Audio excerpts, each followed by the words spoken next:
Imperial computers now have primary control of critical vehicle functions.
Okay, I think that that's long enough. Hello, how are you guys doing? Good evening.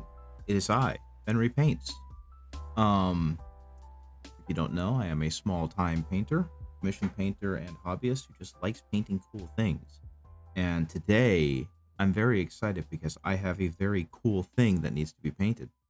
Hey, Lotus K, how's it going? Good to see you. I've got something fun, at least I think it's fun, that I get to paint. I finished with the ducks, and they turned out fantastic, which makes me very happy. But the client liked my stuff so much, he started passing around photos of the work to say, hey, there's a commission painter who does good work. If you want to reach out to him, I can highly recommend it.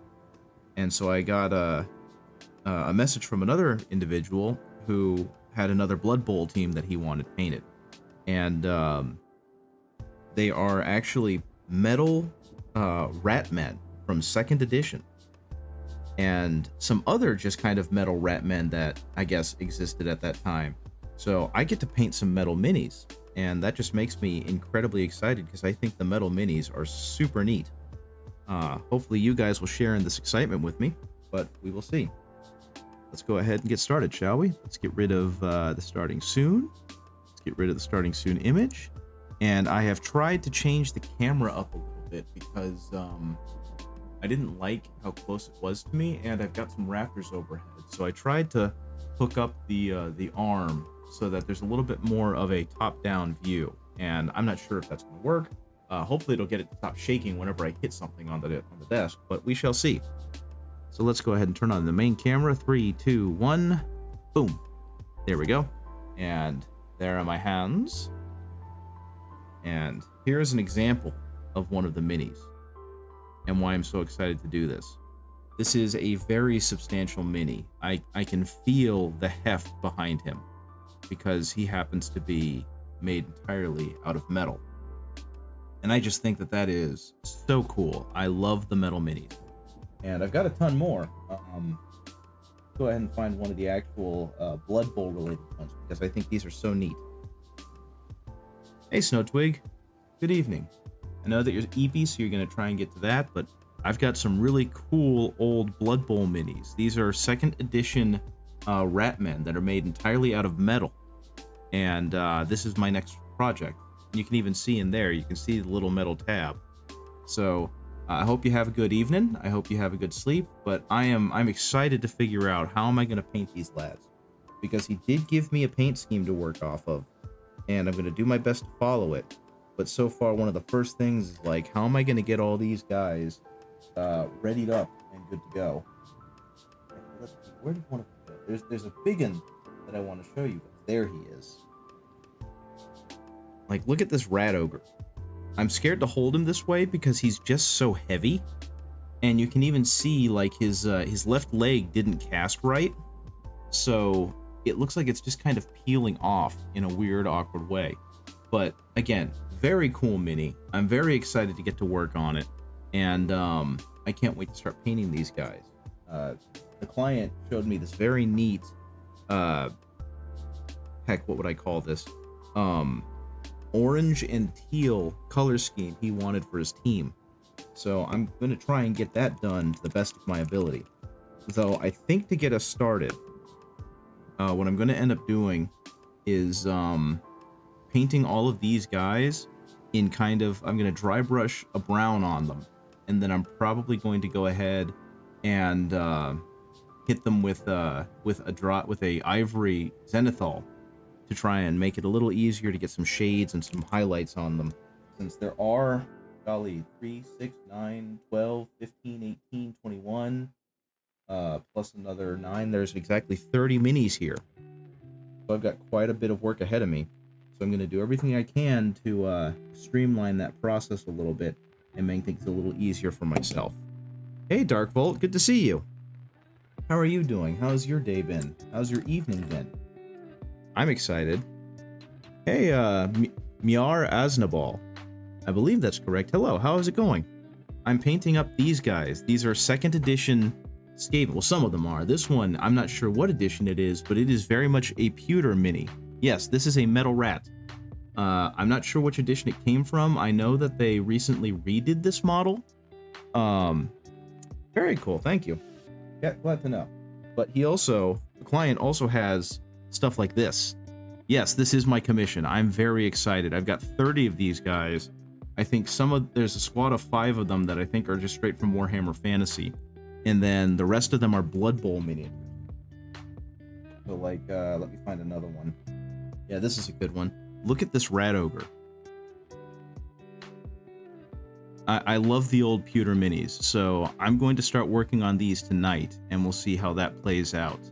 I won't be able to work on my rats because I'm painting these rats, exactly. Now, what I think is kind of cool, and he noticed it too when when we were talking about it, is you can look at the, I guess, stage right, this side, that leg, the casting seemed to have failed somehow.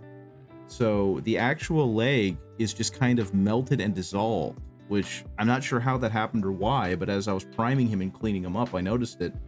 And he was like, well, the casting process isn't always perfect. So it's just going to become part of the mini, and it's going to be a neat little story. Because based on what they were telling me, these minis are around 30 years old. And in all honesty, right now, I'm just excited to get started. So I'm going to start working on this guy. And hopefully, I got the camera situated a little different than normal. So I'm not sure how well this is going to work in terms of focus and in terms of clarity. But my goal is to have it so it's now attached to a rafter. So that way it's not being shaken as constantly as it was because of how flimsy my desk is. So hopefully this will be a little bit better. It looks like a big piece of flat flash. It really does. There's almost no detail on it because it looks like it just kind of didn't mold properly. But that's okay. So yeah, the first thing I'm going to do with these guys is just hit them with a dry brush to try and get some more color than the black on them. And then I'm going to do a zenithal prime with an ivory, which will act as a highlight color. And I'm going to go ahead. I'm going to use a little bit of speed paint to kind of get myself started. But then I'm going to doctor it up a lot with some really nice highlights and some really nice shading so that these minis, you know, really show off how good they can look despite being very old sculpts, which some people would say aren't as good, and those people are wrong. I love the old sculpts. I'm very excited to work on this. I hope you guys are excited to see this process happen. But yeah, Darkvolt, you would be the one that would know what did happen to that mini in terms of the casting process. Did someone else break that off, and when it was sold to this user or this client, that's how he got it?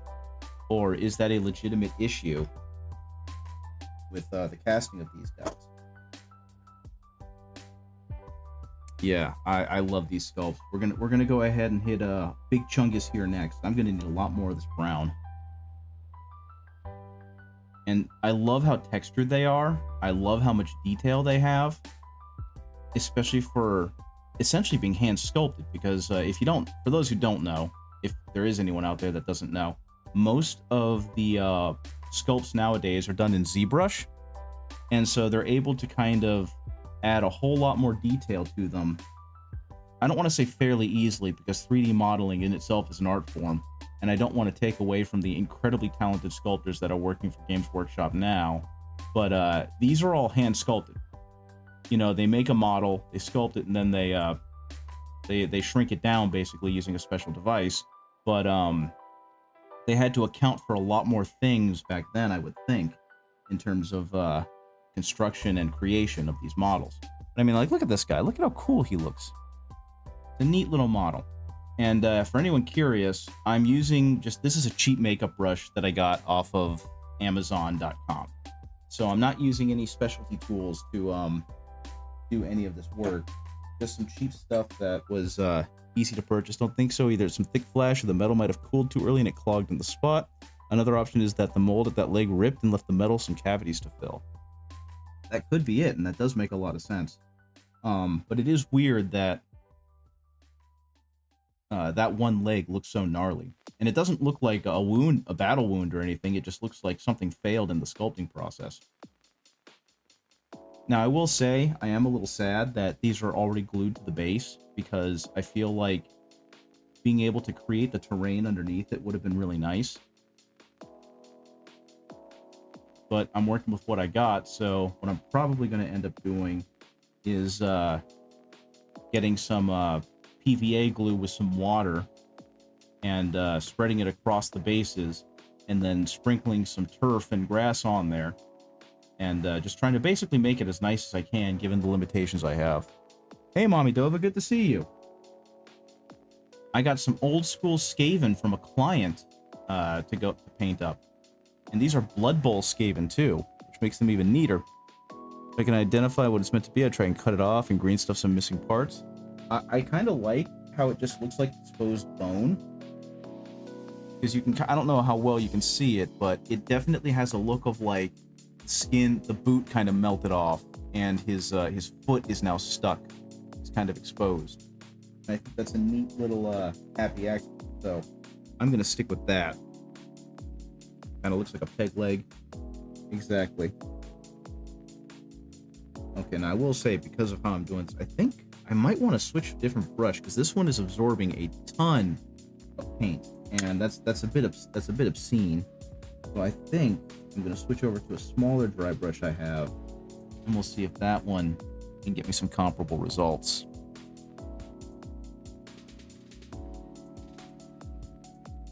Yeah, that one looks like it's still doing some good work. Actually, unfortunately, no, it's running out too. I think it's just that the pewter minis have so much texture on them that they're just absorbing paint like you wouldn't believe. So I'm going to have to go back to the larger brush and just kind of suck up the fact that I'm going to be using a lot of paint on these guys. But I mean, you can see, especially now that they're starting to get hit with a shadow color and a highlight color, just how much personality these models have. Hey, Sindarius, how's it going? I hope you're having a good day. I hope you guys are staying warm. If you're in the United States and you're on the East Coast, you probably know about the storm that's happening. I didn't have to go to work today because of it, and it looks like it's going to escalate back into tomorrow, which means I might not have to go to work tomorrow, but we shall see. So right now what I'm doing is I'm hitting it all over the place with a brown wash to kind of act as a base shadow. And then I'm going to hit it again with an ivory kind of dry brush so that there's some highlight spaces. And then from there, I can start really giving these guys some color and some interest. Some of them I might have to redo some bits, and that's okay. But I just want to get some basis going on. Wish it happened on Thursday so you didn't have to work. Oh, that stinks. I don't know. I mean, I know that it's not all fun and games, but working at a local game shop has kind of been something I've wanted to do since I really started getting into like Magic the Gathering and D&D.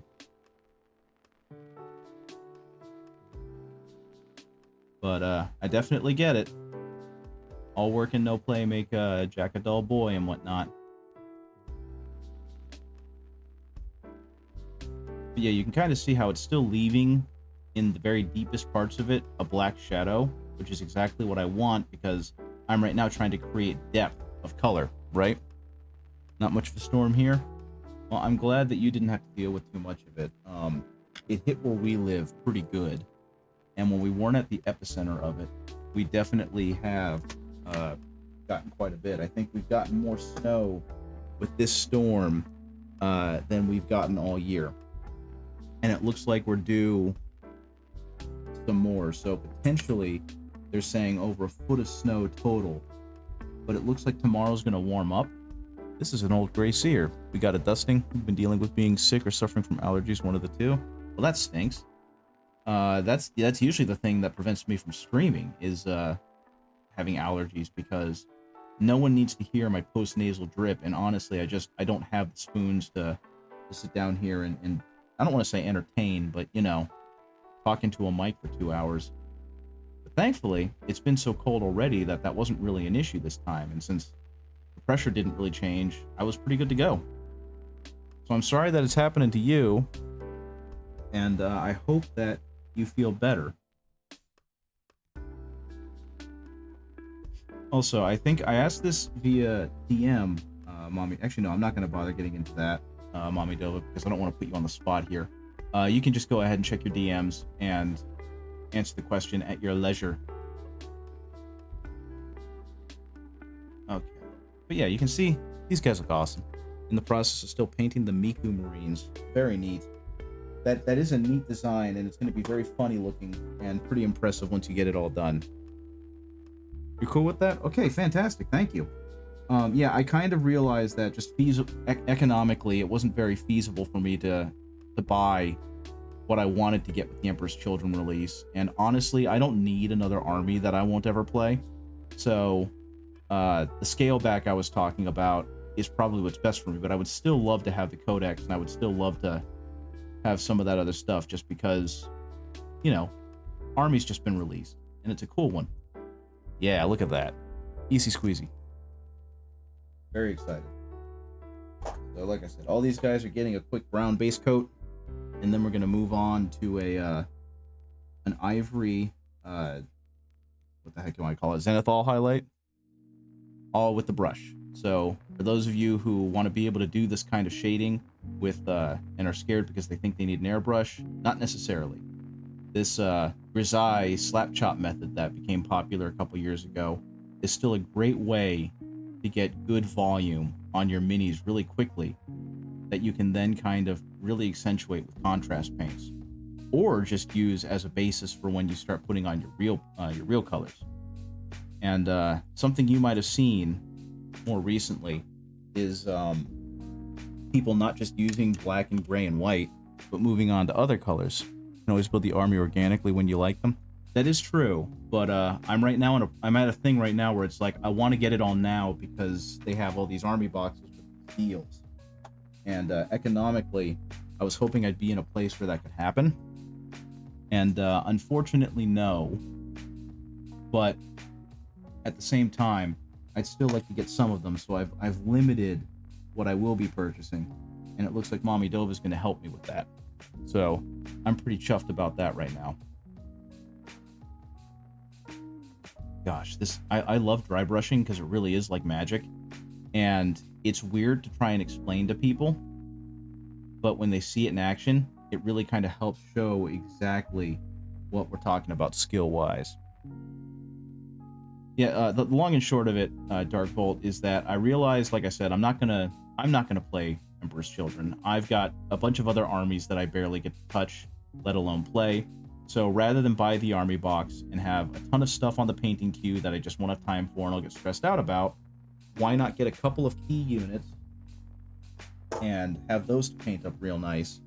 And otherwise, just see if since Mommy Dova is getting 2 of the boxes, if I can have the extra set of data cards and the extra codex.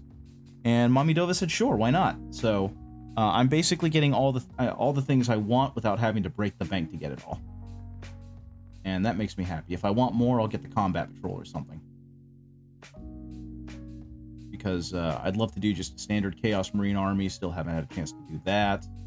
I'd like to finish up my Death Guard army. I'm nowhere near done on that. You know, just a lot of things that need to be done, or that I want to be done, that haven't been done. And you're getting a cheaper full. Oh yeah, that's the other part of it, is I offered to take off some of the price of the Fulgrim to pay for it. So yeah, it is a win-win. I cannot tell you how excited I am to paint Fulgrim twice. Because you're probably going to get it before me with how my money is working right now. And I don't want to say this too loudly, but I'm definitely going to use yours to kind of figure out how I want to paint mine. Similar to what happened with Lionel Johnson. Okay, hopefully that's staying in focus. I mean, I did a darn good job on your Lionel Johnson when I painted it, but I definitely kind of used it to gauge, okay, this is how I'm going to approach this issue. This is how I'm going to approach this aspect of the model. And that helped me a lot with painting the proxy that I have right now. And eventually, it'll help me when I buy the real thing with my non-existent money and paint up the real thing. Okay. So it's kind of a win-win-win for everyone involved, and I think that's pretty rad.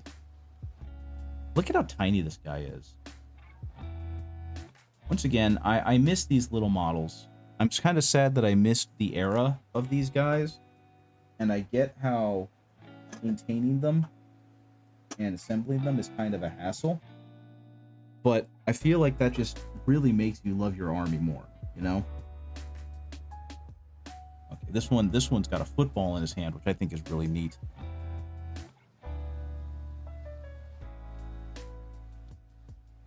And that's another long-term goal I have, is to eventually own like a completely firstborn old school, not old school, but old school Space Marine army. And I'm going to paint them the way that they used to be painted, where everything was incredibly vibrant and bright and just exploded off the table. That is my plan. So hopefully, at some point, I'll have the chance to do that. That being said, though, how are you guys doing? Some of you I haven't seen in a while, and some of you it's been a week. What kind of projects are all of you working on? What kind of fun things are you up to? Hopefully, as mentioned before, you're staying warm and staying safe, given the current weather situation. And also, if I could get any feedback, is the monitor size, is the camera size, and the image size still okay? Or has me moving it further back kind of made it much harder to see? Because I do know that it kind of looks like, at least right here, that could be the case. You're sick, so you're just chilling? Well, that's good to hear. I hope you feel better. Let me see. Can I zoom in at all? Oh, it's got to do it that way. I'm not doing that. Yeah, no, I recently got over being ill, and I'm happy that I'm not dealing with that anymore. Knock on wood. Camera angle seems fine. Okay, I guess the second half of that is the zoom okay? I know these are small models, but can you still kind of make out what I'm doing, or is the lighting? Do I need to fix the lighting? Do I need to fix focus? What else could I do to make this better? Look at that little guy. Other than being sick, you've just been watching a lot of Kingdom Come Deliverance 2, playing it as well. Very cool. Yeah, that game looks amazing. And I love that some developers are realizing that it's definitely an if we build it, they will come kind of thing. Because Kingdom Come is one of those games where it feels like, I haven't played it yet, but I've seen a little bit about it, where they kind of didn't compromise a whole lot to try and make the game more accessible. You know what I mean? They knew their audience, and they leaned into it with that game in terms of making it more of a historical simulator. And I know in some cases they did kind of go a little funny, like with the muskets and the flintlocks, but their main goal was still to try and make it as authentic as possible. Painting a 5-6 man group of Blood Angels. after you finish the Red Gobbo surprise. Very cool. I bet that looks fantastic too. I painted my first, not really a Blood Angel, but I guess technically kind of a Blood Angel, because I recently got the Kill Team starter box, and I didn't know what I wanted to do with the Space Marine side, because I have enough Imperial Fists and I kind of wanted to paint Imperial Fists, but it's like, or I could make them more visually interesting and do like a whole bunch of chapters without it being Death Watch, because I can't really customize the bits without a whole lot more work than I'm willing to put into it right now. And Dark Volt suggested, why not make them the chapters from the Badab War? And I don't know much about the Badab War, so it's like, okay, that seems like a really cool jump-off point. And so one of the ones that they suggested, firearms were present in the early 1400s infantry. It was surprising the first game didn't have crossbows since they were more prevalent at the time. That is fair. But yeah, Darkvolt sent me a couple of suggestions. Blood Angel successors. They still see themselves as the Legion and are mad at Gillivan for breaking them up. That is fair. That would be the Flesh Terrors, right? Because that's what I was getting to eventually. Was that I painted up a Flesh Terror Assault Intercessor. Can you share your Gobbo? Proud of it. Full detail kit. Yeah, go for it. If you have a link, that would be great. Another is that if you want to, you can join the Discord. It's not very active. It's mainly just me kind of shooting the breeze with the people on there every now and again. But there is a kind of showcase so that you can show off your models and the like. So if you're interested in joining the Discord, there's an invite. I don't really do much with it other than have it as a place where you can talk about 40K or show off your creations or whatever. Get tips and tricks if you want them, advice, that kind of stuff. Yibbity. The only thing I request is, be kind. That's something that I try and push a lot and encourage a lot, is just be kind. People of all sorts and types are going to be through this hobby, going to be through this space. And so I'd like to, foster a safe space, so to speak, so that everyone feels comfortable there. And if possible, try not to post anything that would get someone in trouble at work.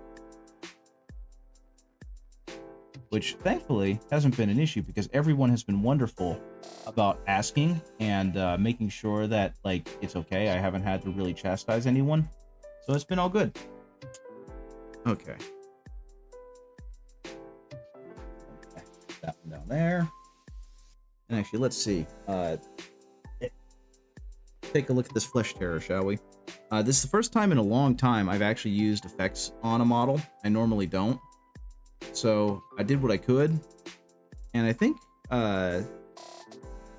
they turned out pretty good. I think I might want to do something with the gun to bring down the red a little bit because it is super vibrant. But I do like how scuffed up the armor ends up looking, and I think I want to get a little bit more blood for the Blood God on him. But I'm pretty happy with how the shading and whatnot turned out on him because there is some depth to his armor. It's just now covered up by a lot of the scuffs that have been put on there. So I'm pretty happy with that. The next one I'm working on is a Space Shark, a Carcharodon. And I've got, for the most part, the depth in his black armor done. I don't know how much more I want to do with that. Got a little bit of the helmet done, but that's about as far as I got before it got too cold down here. So now I'm back. Where? Oh yeah. And that's before I kind of started working on these Rat Boys this morning. Okay, we got this one. This one has many arms. So that's kind of wild. I know very little about Skaven, outside of what Adeptus Ridiculous talked about in their one episode. So a lot of this stuff is very new to me. And it is neat seeing some of the weirder things, like this Goro-looking dude with the 4 arms. I don't know why he would have that. I don't know what's going on with him. I do know that the Skaven, some parts of the Skaven perform horrifying body horror experiments to make bigger, stronger, and more terrifying minions. So I'm assuming this is part of it.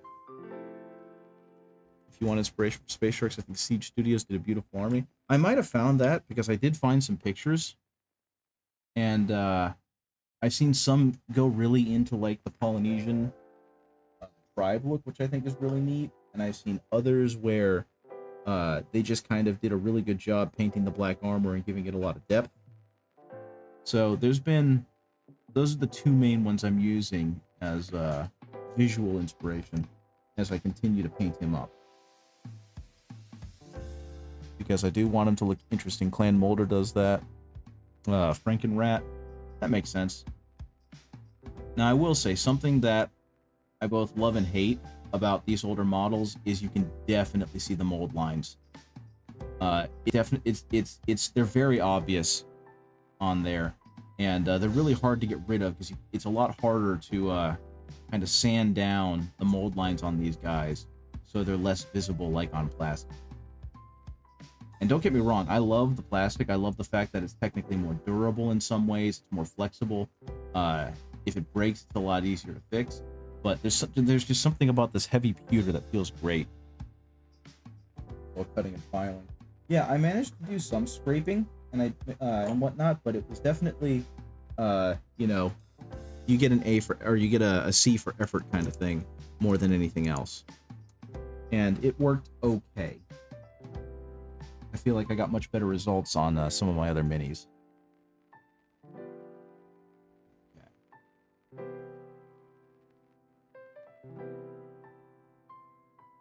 Let's see. I'm gonna go ahead and keep working on these guys. I'm almost done. No, I'm not. I've got quite a few left. There are a lot of these, which is exactly how rats are supposed to be, right? Shave that off because that's annoying me. There we go. The other thing is I'm terrified to drop these because I get a B for blunt blades. Now, here's the trick, Captain. My blades are always blunt. The hobby knife I've been using I've had it in there. I don't think I've changed the blade once since I started this hobby about 5 years ago. So the blade on that thing is horrifically blunt, and it's sharp enough that it will still cut through plastic, but it's blunt enough that it keeps me honest with my technique. Because if my technique is bad even a little bit, then I get a new divot in my finger. So I'm definitely trying to not let that happen.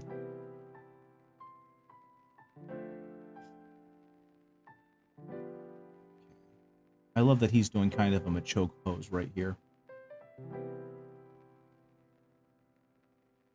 His arm's up like he's about to do something with it. I guess he's supposed to be shoulder checking or something, but, you know, they're rats. They're not very big enough to do that.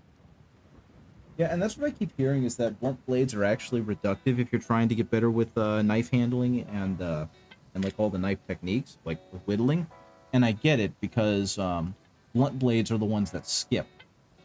Those are the ones that when they hit something they're too not sharp enough to go through, that's where it causes issues and you getting cuts.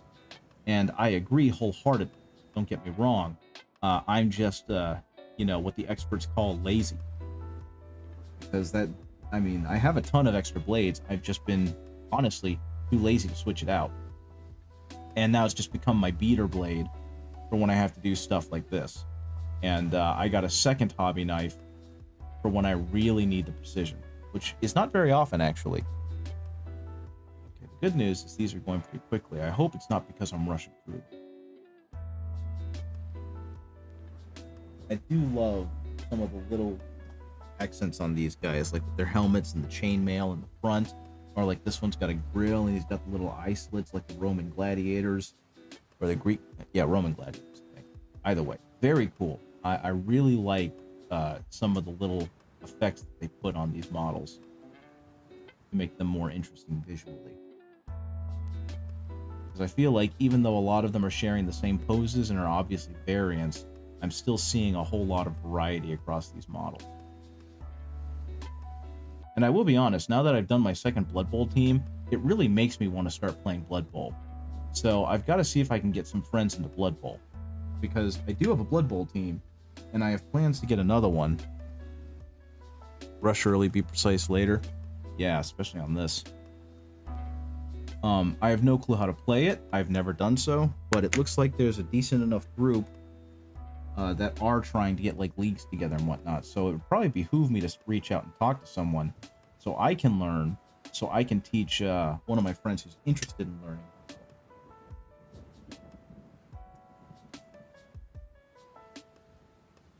Okay, here's the next 3. Because yeah, I bought I don't remember what they're called, but the Nurgle Blood Bowl team. Oh, this one's got 2 heads. I bought the Nurgle Blood Bowl team just because I wanted to practice doing flesh. And then I did the dumb thing and I rushed through it and I didn't learn anything. But I definitely have that team assembled and ready to go. And I think I've shown him off on stream before because something special I did was as an in-joke with my friend. He worked in special needs adult care for so long that poop just stopped being gross to him. Now it's just funny. And so I made all of my Nurgle Blood Bowl team guys basically shit their pants. And I used some moldy looking terrain to make it look like it's running down their pant legs and it's on the floor or on the turf. And so that was a fun little in-joke for us. But beyond that, they're just kind of bland looking. I probably need to go back and touch them up. Make them more visually interesting. And the other reason I bought it is because one of the Nurgling models that came with it he's really just eating the football. And I think that's hilarious. And so I spent like $50 on a box of models so that I could get the Nurglings that are eating the footballs. Though at some point, as with everything else I'm into, I'm probably going to end up collecting like 5 or 6 more teams and getting those things painted up. Because they are very cool. This whole miniature thing is really just sunk its teeth into me. I'm stuck with it. Yeah.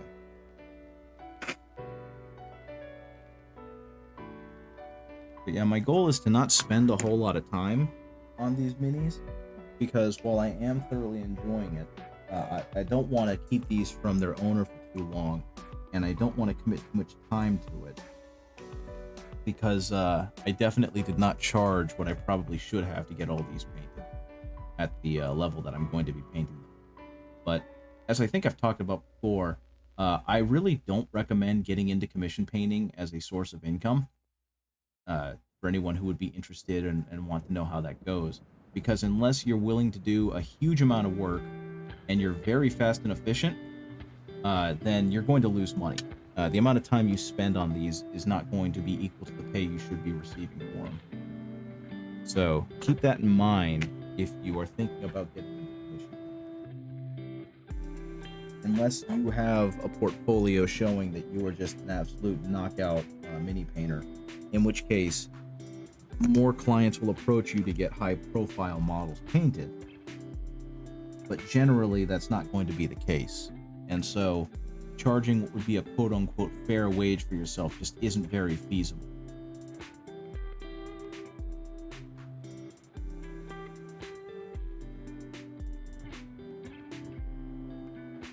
That done.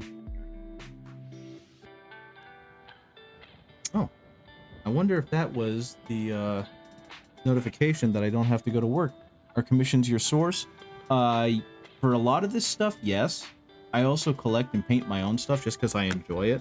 But for some of the stuff that I try and do on stream, especially because it's stuff I personally wouldn't buy or just can't afford to buy, yeah. Like this right here is a commission. I painted one of their friends' models up, which was a Blood Bowl team made up entirely of rubber duckies that were designed to look like Chaos Marines and Space Marines, which was really fun and super cool. And I did both a good enough job and did it quickly enough that the client started messaging his friends to say, "Hey, there's a commission painter who does a great job. You should get them to paint your stuff." But I definitely, I to be completely candid, I severely undercharged them for the amount of work that I did. Because if we want to really break it down, you should be paid at least minimum wage by the hour, because you are technically dedicating that time to do work that you could otherwise have to do literally anything else. You know what I mean? So you should pay yourself a pretty fair wage. And I'm considered a pretty good painter locally. I've entered a few competitions, and I've either won them or I've placed in the top 3.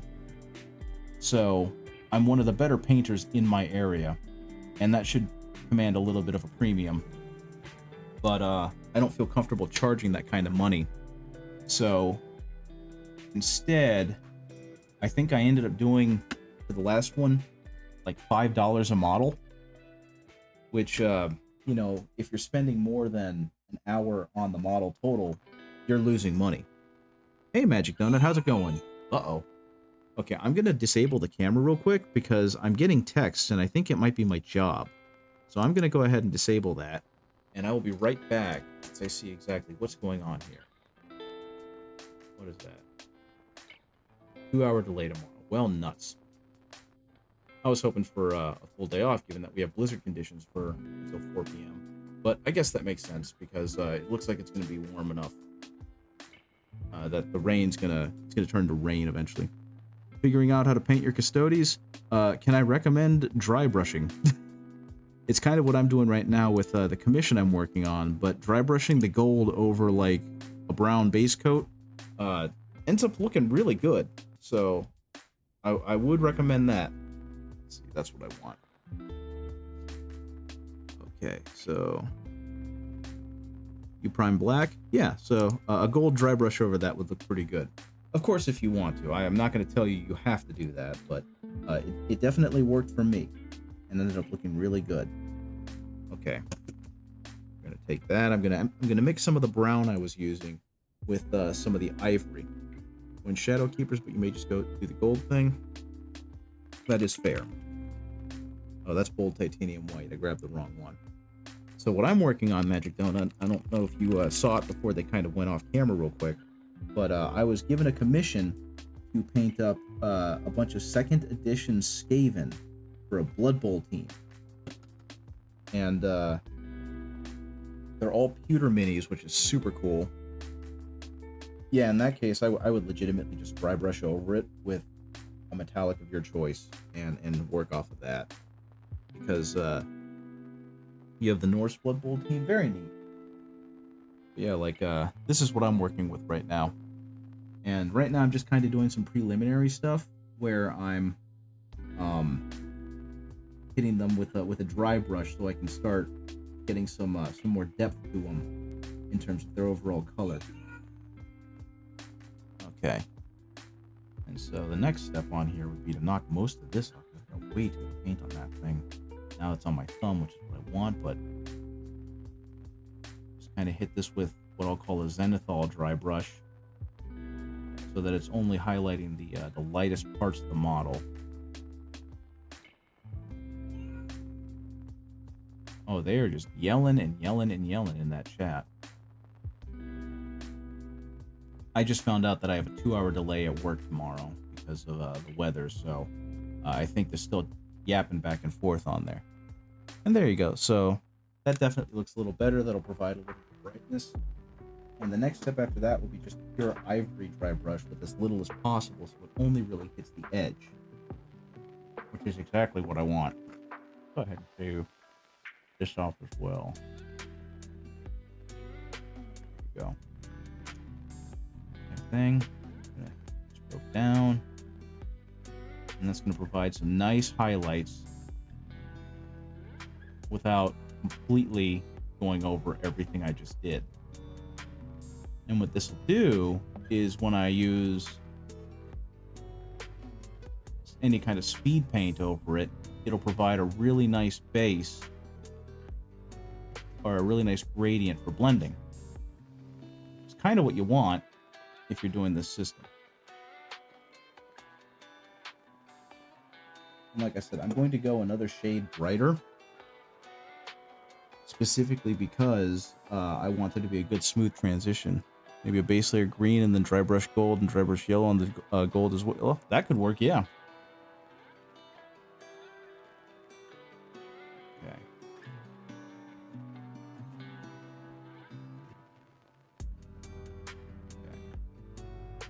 And now you can really see some of these details come to life because of that extra layer,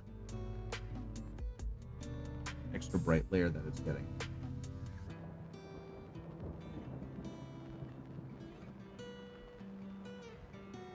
Some of these are going to get knocked back down to more of a gray because some of these rats are going to have gray fur as opposed to a brown fur. So that'll hopefully dull it back down enough, while the other ones with the brown fur will still look okay. Basically, yeah, it's depth of the gold because real life gold is hues of green in it. Yeah, that's exactly it. And it's going to look great because of it. Yeah, I think one of the coolest things I've learned from the painting is legitimately that you get to really see what colors are actually in what colors. You know what I mean? Because when people think of shades, they think of like, okay, put black into it. Or when they think of highlights, they think, okay, put white into it, without realizing what that's actually doing to the color theory. And how you can use other complementary colors and contrasting colors to bring true depth and true vibrance and highlights to things. So yeah, that example of you with the green to be a shadow for gold is a perfect example, because that's going to read really well as a shadow for gold, but it's not something most people would think about, myself included, to be completely honest. Okay, yeah, look at the personality this guy's got. He's also really heavy. I've mentioned it before, but this is a heavy model. It's got some chunk to it. I'm really scared of dropping it. Okay, these guys can go over here for now, but I think I'm going to hit the character first. We got this Gray Seer, which I'm just kind of beside myself excited to hold on to, because I never thought I would actually get to do anything with an old school Gray Seer like this. Because yeah, the client, he didn't have just Blood Bowl minis. He also had some traditional Ratmen minis, like what you're seeing here, that he's going to use on his Blood Bowl team. And I just think that that's wild and cool in some of the best ways. So I'm very excited to be able to paint this stuff. And I think before I move on, after I get these guys dry brushed, what I'm going to want to do actually is seal them. So I might have made a mistake, honestly, by streaming myself doing this, because I can't really seal them down here since we're in an enclosed space, and the last thing I want to do is make myself really sick by inhaling all this chemical. So what I'm probably, yeah, not that I robbed a bank or anything, but gold is one of those colors that really is not what people think it is. Yeah, I agree with you wholeheartedly, and which I think we've already established on my end, but yeah, it's really neat, especially with those video tutorials and whatnot, where you get to see how it all works out.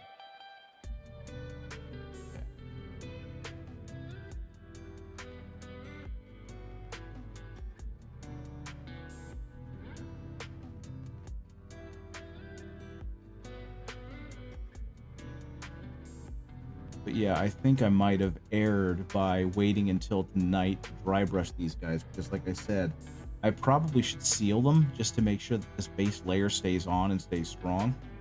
And so I might end up having to switch over to doing my kill team guys to give them all a chance to get sprayed tomorrow. So that way I can do that in a much safer environment than my basement. There we go. I think that would be the easiest route. Let's see what you said, because I missed that. Base dark green with Vallejo, then dry brush polished gold, maybe do a box of Agrax over, then go back over everything's supposed to be gold after. Yep, that makes sense to me. I don't know what this guy's supposed to be, but I love the fact that he's got a giant mallet that's essentially a skull holding a rock in it. Very cool stuff.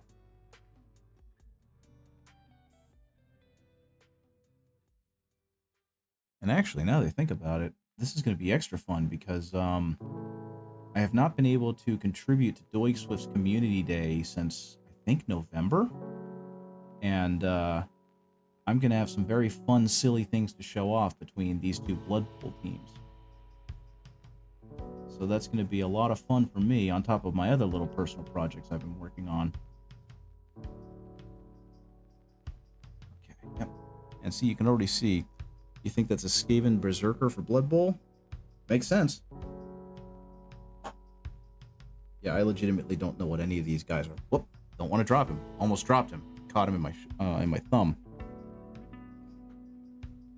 Yeah, I know very little about Blood Bowl outside of the fact that, you know, it's a satire on American football, and they have a god named Nuffle, which is supposed to represent the holy text of Nuffle, which, if I recall right, is NFL. And that's about where my knowledge of Blood Bowl ends, is that bit right there. I don't know how it's played. I know it's set in the Warhammer Fantasy universe as opposed to the Age of Sigmar one. Okay, there we go. We played Skaven. Most players will run orcs. That's fair, I suppose. I do know that I'm very impressed with the how strong the visual language is, which has always been the case for Warhammer and Games Workshop. It's just how visually arresting like every model and every army is, and how distinct they all are, and that really carries a lot in Blood Bowl, and I think that's super neat. Again, mainly downward swipes to really sell that this is light reflecting from the ceiling. Okay, gently, carefully flip them around so I don't break the dang thing.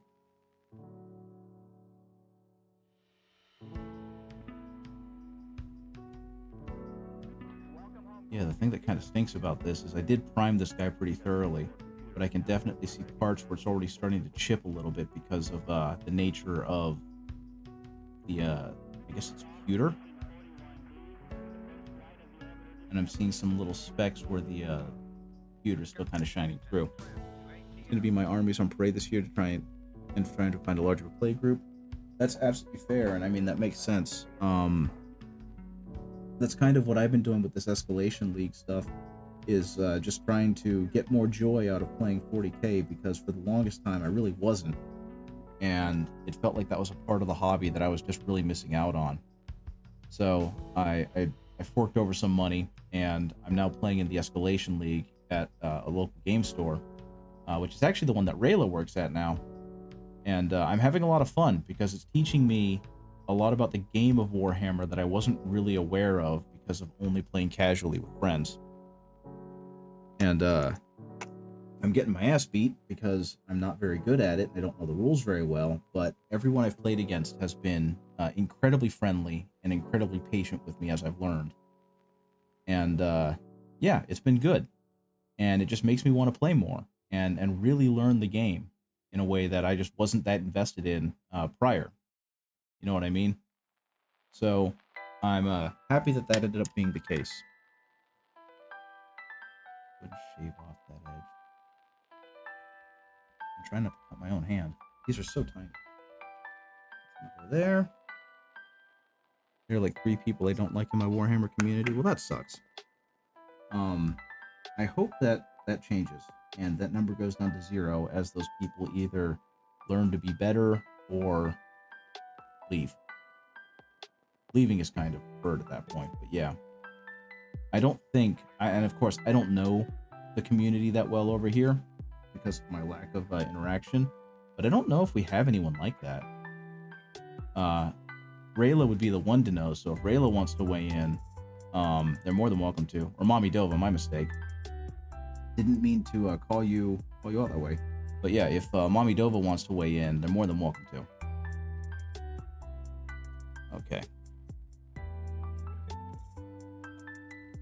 Because they've been playing the Warhammer a lot more frequently than I have. Oh, do you know of any players that are part of the little Warhammer community at the store that you work at that are problematic or an issue or just well known as being kind of unsavory? I doubt it, just because of the environment that's been created there. Because it seems everyone is pretty cool, but if there is anyone, I figured you would know, especially more than me. They're competitive. One dude touched me because I didn't know. How do you not know him? Oh, my bad. You didn't place. Oh, okay.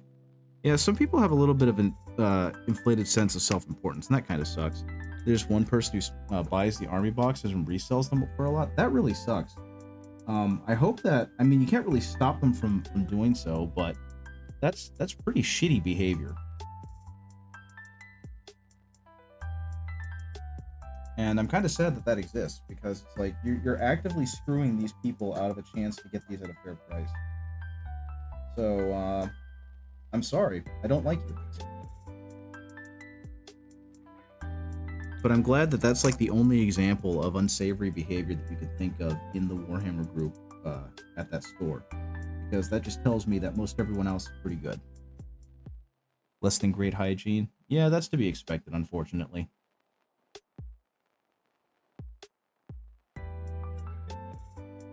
I mean, I definitely remember seeing that message pop up one time about the Magic the Gathering stuff, though he made it very general. Store owner did, so thankfully there was tact in that. The mid tables were always toxic. It's why I concede every game at tournaments. I'm literally 90-10 versus someone who conceded turn 5, so that it was 10-0 people with left the whole time. That's neat. Yeah, I enjoy meeting players that are more there to have fun than to try and prove that they're training for the Ultra Mega whatever. But I know that there are people who legitimately want to do well in this, so I don't want to take that away from them either, you know? Okay. I think the mixture on this might be off because this is coming in a lot brighter than it was for some of the other lads. But that's okay. It does look really darn good. Right now, my only claim to fame is that I'm learning, so I'm making a lot of rookie mistakes and being amicable about it. And that because I play Imperial Fists, I am leaning full into the theme and playing Anvil Siege Force, and I am bringing a Hammerfall Bunker, which is a very suboptimal unit if you know what it does, but it's fun and I like it. You play to the end and concede. I remember one TO asked me to stop doing that, so I stopped entering them. Yeah, well, that kind of stinks too. 2 Hammerfalls. I'm actually still trying to figure out how to fit that second Hammerfall on my 2,000 point list, because I've right now got it set up so that my 1,500 point list is doing the clown car. I finally decided to make the meme a dream. Gonna grab some custodies and paint the heck out of it. Good luck. So yeah, Mommy Dove, I don't remember if I probably have, because I've talked about it a lot, because I think it's a funny concept. But I am definitely making use of the clown car in the next game, and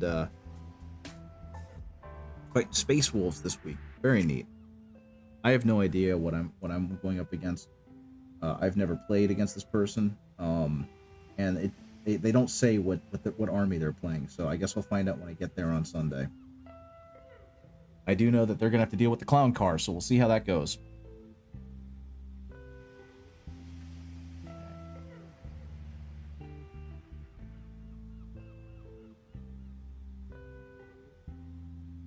Gonna run into World Eaters versus Space Wolves.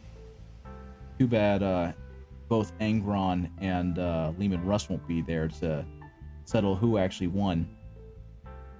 Because I don't know if you know that story, but that's a famous story from the Horus Heresy, where Leman Russ was sent to kind of teach Angron a lesson.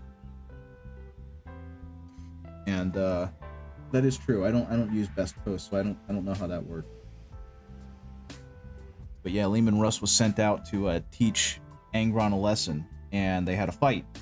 And Angron won the hand-to-hand combat fight, but as he had, Leman Russ pinned and was trying to tell him, you lost, and I won, Leman Russ had to really explain to him patiently, no, I may have lost the fight against you, but I've won the war, because he had maneuvered his men so that they were basically going to slaughter the World Eaters as soon as Leman Russ himself fell.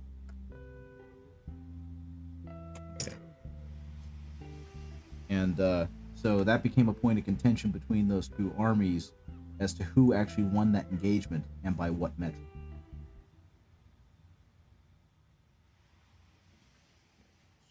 Straight down, don't need to go back and forth, because all I'm trying to do is hit the highlights. Spots on this guy. There we go. And there we go. Imperial Guard? Oh, dang. Then maybe I don't want to do the clown car. I don't know. We'll see. I think I'm going to have enough mass shooting to deal with that. But all it says is Imperium. Oh, neat. Maybe I'm going against Deathwatch and I can just go ahead and wave whatever points I might be getting goodbye. Either way, it'll be fun because it'll be an army that I haven't faced. Because I think I've mentioned it before, but up until I joined this tournament, the only armies I'd really faced were Space Wolves, Alpha Legion, Admech, and Salamanders. So this is all new to me.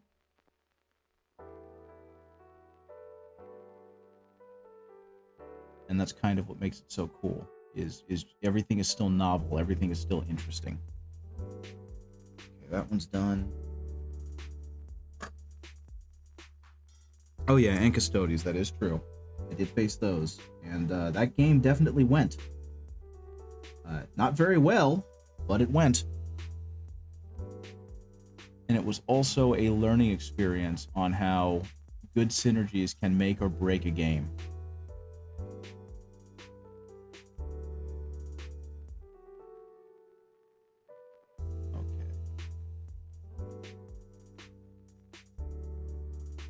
That one. Now, the other thing I'm kind of worried about these is that the carrying case that was given to me, it's not a particularly sturdy one, and a lot of these models were kind of paired up in little cubbies like a craft box, and it's like I can spray these down with you know, a varnish as best I can, but when metal hits metal, it's going to do what it does. So I'm not exactly sure how I should store and transport these for the client once they're finished. And that's another reason why I kind of really want to hit this with a varnish before I move on to the next step after I've done this tissue paper. I don't think there's enough room to do that, even though that is really good advice. Because these are, like I said, it looks like it's in just a craft box.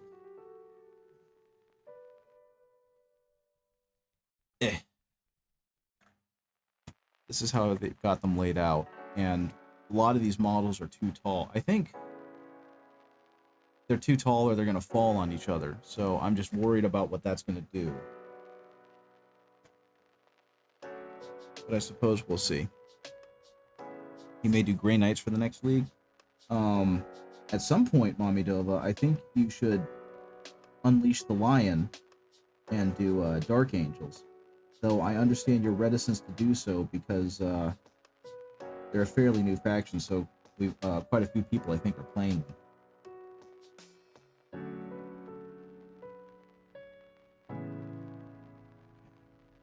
I think I already hit this guy, but not going to hurt him to hit him again. I put these back in the box like a doofus instead of holding them off to the side. So I don't remember which ones I did and which ones I didn't do.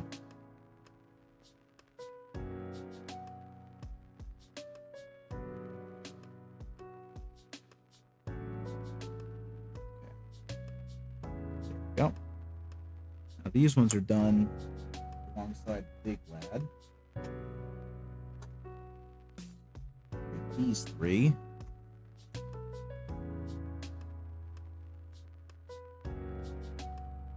Once again, just kind of hit it all over from the top.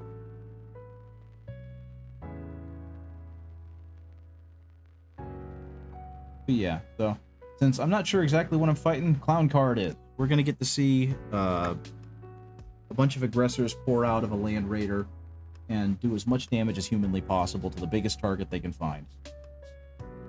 And thankfully, because it's 1,500 points, I was able to distribute the rest of that across as many other dumb units as I can to try and make it so I have a semi-viable army.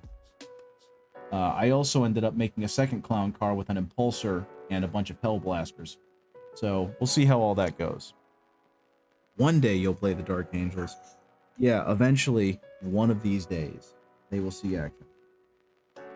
And then you'll field Lionel Johnson, and then someone on the other side of the table will see him and get really scared and dump all of their attacks into him on turn 1, and then he will be blown off the table turn 1, and then you'll have to play them again.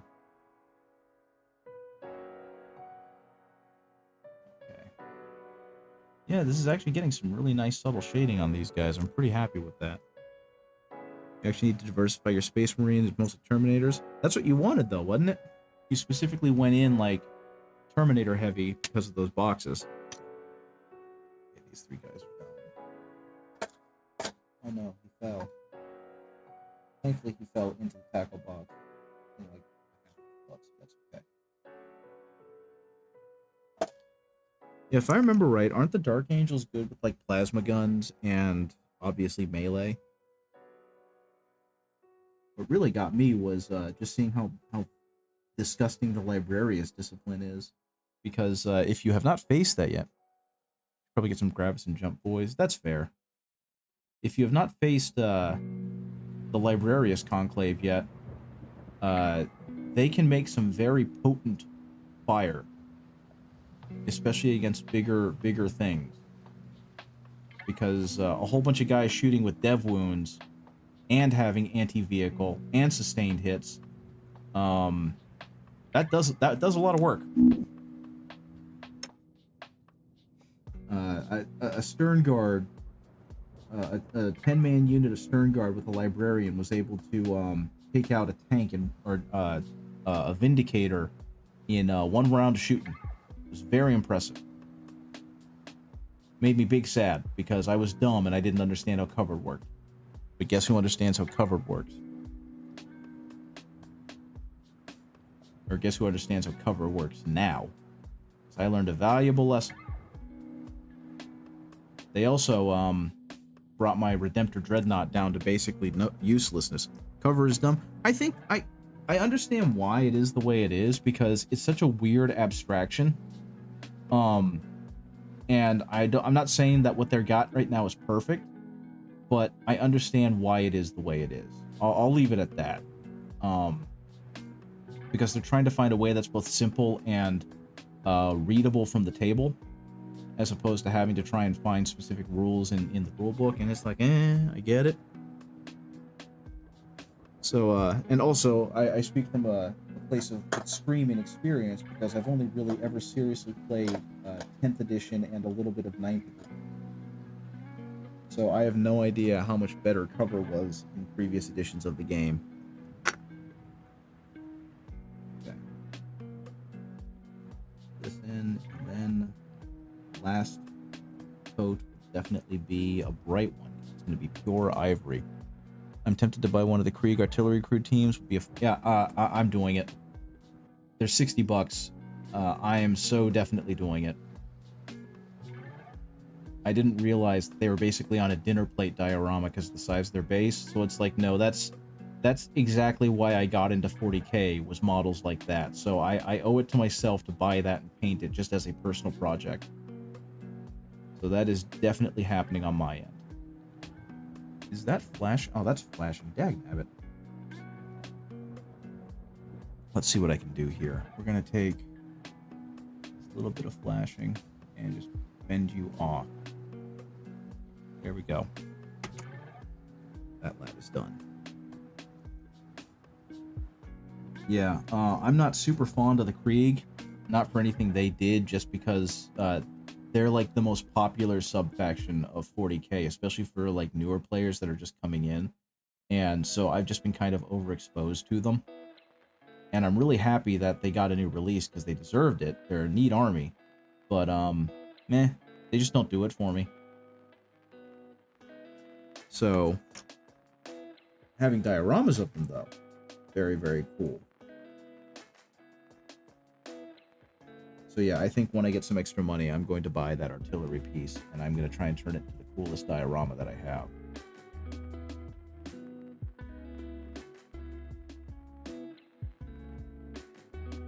Because that's kind of become my goal. I still need to buy some more, some more texture paste so I can finish up the diorama that I have for my AdMech. I've got a squad of Skitarii and a 3D printed tech priest that, I'm not using for anything except for like a little aquarium diorama that I've made. And I I need to print out the piece of Archaeotech that they found, and I need to buy some texture paste so that I can actually go in and make the terrain look like terrain, because right now it's just foam. Okay, on to just pure ivory. So let's see what this does. Wow, wow, wow. Okay. I'm going to need to be much more gentle with this.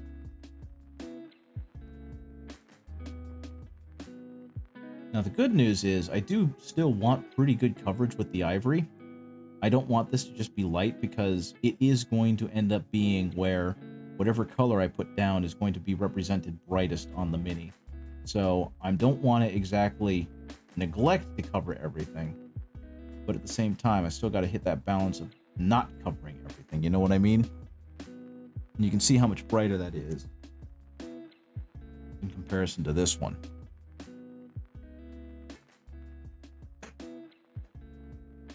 I might actually go an even higher step up and go into just pure white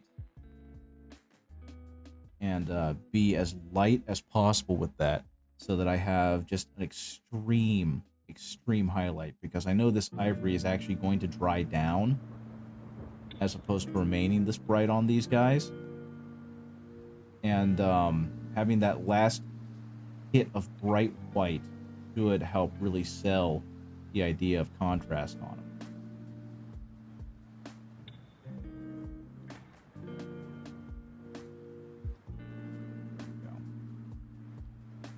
Okay.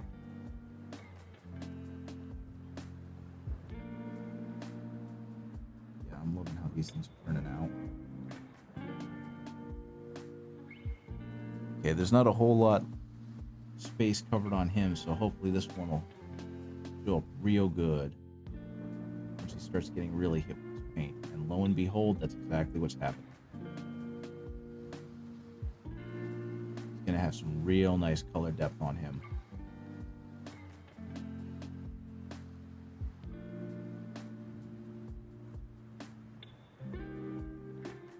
Especially the top.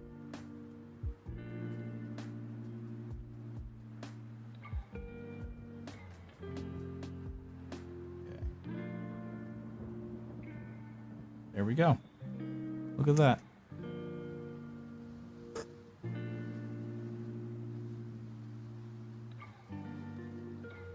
And then after this, I think I've really only got one last Skaven unit of my own to paint, and that is that big Warp Shock attack gun, or whatever the heck it's called. That's the only one that doesn't have what I would consider an adequate paint job on it. So most likely, once I finish with these guys, I'm going to kind of put aside my kill team and keep that as like a personal project, and next time do work on the Warp Shock attack gun, get that thing all finished, and that way I can officially be done with my Skaven Tide army until I decide to buy things like Physics Scour and some of the other abominations that they have.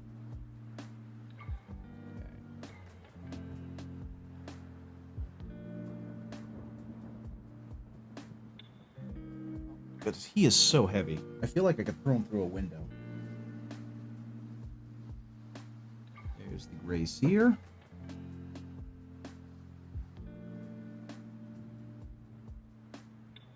Again, we're getting some really nice highlighting just off of this bone white.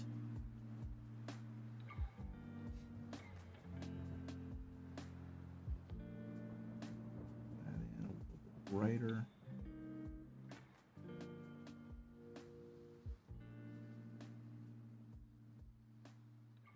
Might have been too much, but that's fine. Okay, since he is a gray seer, I'm probably going to want to knock him back down to a gray once I actually get more paint on him. But again, we're getting this really awesome shading just by hitting it a bunch of times using dry brush. There we go.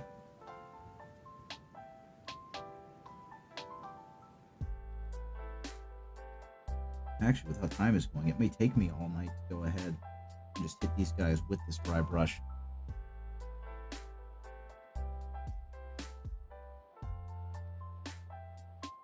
Same thing. Just kind of doing doing downward strokes because, again, I want this to emulate where the light would be hitting it, which is why it's called a zenith all prime and a zenith all dry brush.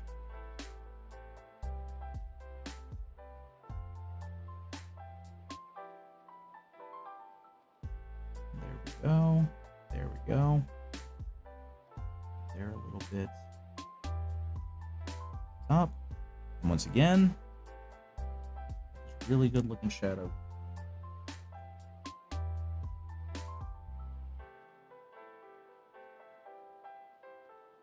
Let's get the Berserker going. Thing.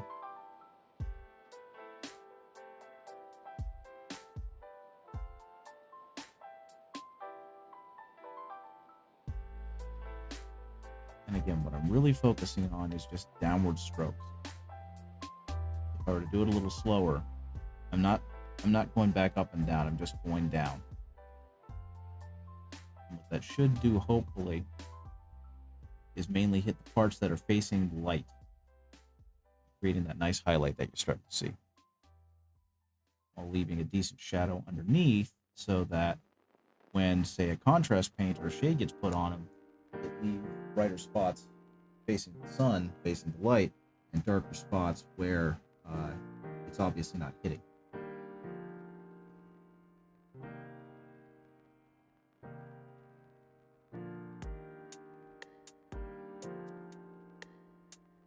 And that's actually a huge reason why I love these older models so much, is because they are just completely full of these textures, whether imperfections from the printing process, whether it's part of how the model was designed.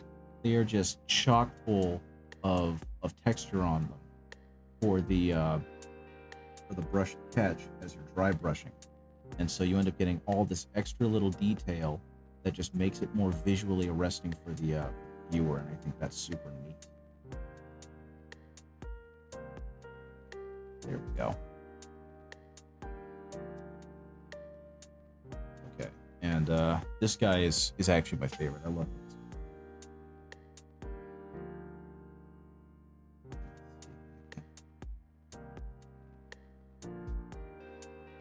That does do it. Not much, it seems. That's okay. Added just a smidgen of water to the brush to see if potentially that would help loosen up the bristles a little bit, because right now, oh, yep, that definitely helped. Right now it's starting to dry out really bad, and you don't necessarily want it to be completely dry, because what will end up happening is you'll get this really chalky texture because there's nothing kind of holding the paint together.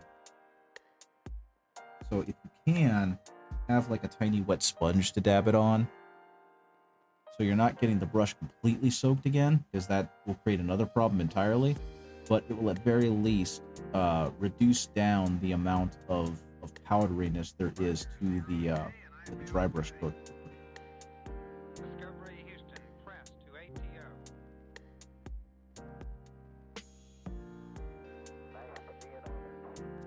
Which I think I might have just done.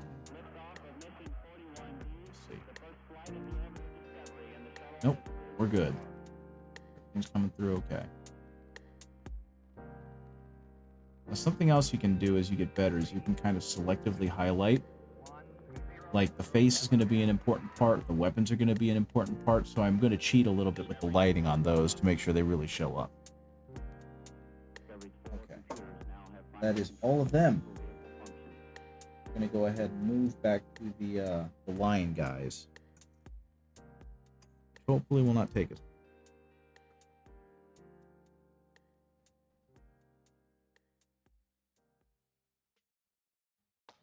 Back in. That's exactly what I wanted to do, is what that does. Added a little bit of moisture back, and what that did was it created a slightly smoother blend, which is good. That's exactly what I want.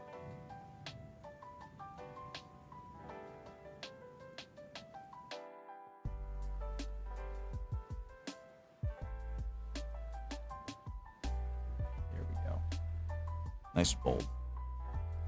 Okay. Same with this guy. Gonna hit him from the top. And then kind of work our way down. I love these little old-fashioned, like, catcher's mitts that they've got, because they're basically using gauntlets with extra padding, which theoretically should make their hands softer for when they catch the ball. And that just tickles me to no end.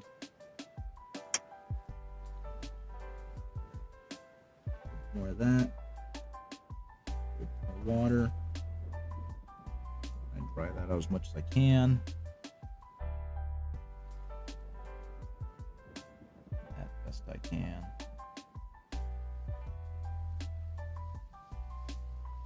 Okay.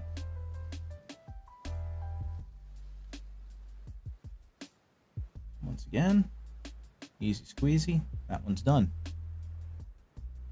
And I think that's all of them for that group, so they can go back in the corner now. I had to keep like one cell open so I can kind of go back and forth as I finish.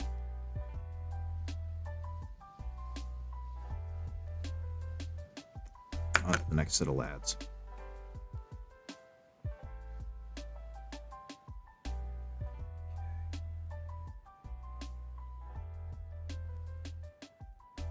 Yep, very nice.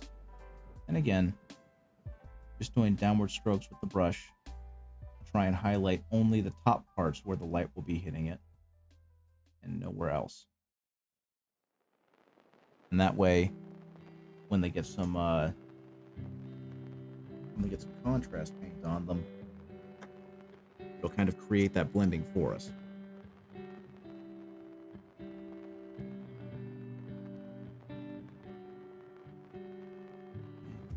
More in there.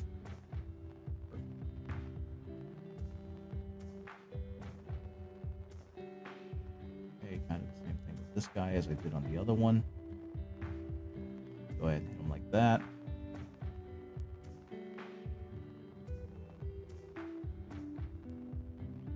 And the next thing after this, something that I am going to do is I am going to put some turf on these. And my understanding is probably the best way to do that is to get some water and PVA glue and swirl it around on the base and then dunk the base or sprinkle the base with some flocking. That's going to be the plan for that. And that will happen after I finish getting these guys at the very least through this stage, because this one has the most like collateral. You can see that I've got a lot of overbrushing going on, and the last thing I want to do is start overbrushing onto the grass.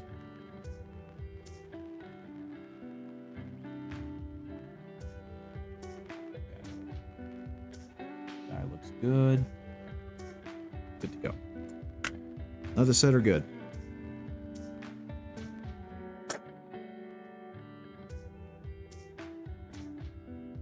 So something else is it looks like Balrak was correct. And I mean, this was kind of easy to see based on how things were going. But it looks like that the Slaanesh demons are being kind of molded into the Emperor's Children Codex, so that instead of having a Chaos Demons Codex, they'll instead be tied to each heretic legion that is Chaos God specific. And I mean, honestly, that makes a lot of sense, because the idea of Chaos Demons working together feels weird. And I obviously don't know how much that's been established in the lore, but I do know that one of the things they talk about a lot is that Chaos will work together to an extent until it realizes one member is getting stronger, and then they will start infighting to prevent that one specific member from gaining too much power. So it's one of those Chaos is destined to be self-defeating kind of thing. And so while having Chaos Demon armies makes sense, I suppose, I kind of like that they're going the same way that they went with Age of Sigmar, and they're separating them up into their individual cults. Because that just seems to make the most sense to me. One more. We need to get some more of this paint because we've got a couple more groups to do. And then, yeah, I think what I'm going to do is, with the least amount of paint possible, is I'm going to hit these all with a white dry brush to see if I can get it to get one more degree of brightness. Because while this is good, what I worry about with doing any kind of paint job over it is that since it's not a bright color, it's going to just kind of wash over it and neutralize it back to its brown. that is something I'm going to change as soon as I can. And that's probably going to end up taking me to the end of the painting session, unfortunately. So nothing too interesting is going on over here. But hopefully y'all are chilling. Just kind of enjoying your painting time. But I do suppose if they are going to tie the Chaos Demons to the Codex, that means they're also going to get rid of that Allied Demon restriction or limit that they have. And even though they're pretty good, I don't have to print Nurglings because I have 2 Beasts of Chaos, 2 Beasts of Nurgle, and a Great Unclean one that are just kind of sitting there because I don't have any Nurglings to print after them to make them more useful. So maybe when the Death Guard Codex comes out, that'll fix that issue for me and I won't need to get Nurglings. As good as they allegedly are. I don't know. What do you guys think about having the Chaos Demons tied to a Traitor Legion?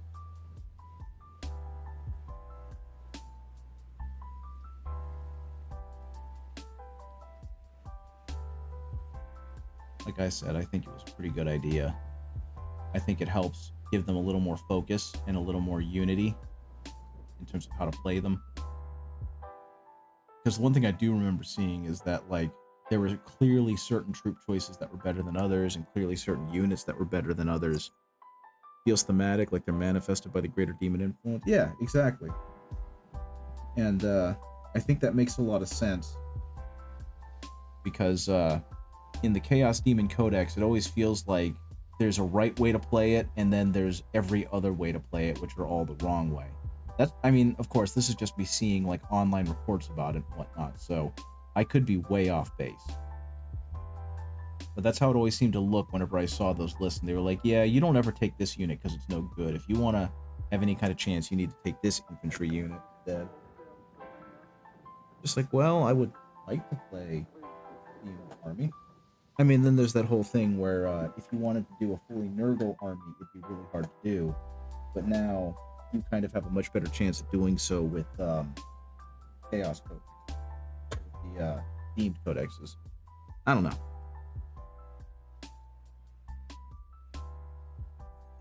That. A little bit more moisture in there. Get a little bit of that. Get more paint on the brush. Get as much paint off of it as possible. Dry brushing is always funky to me because it's like, load up the brush, wipe off the brush, now use the brush.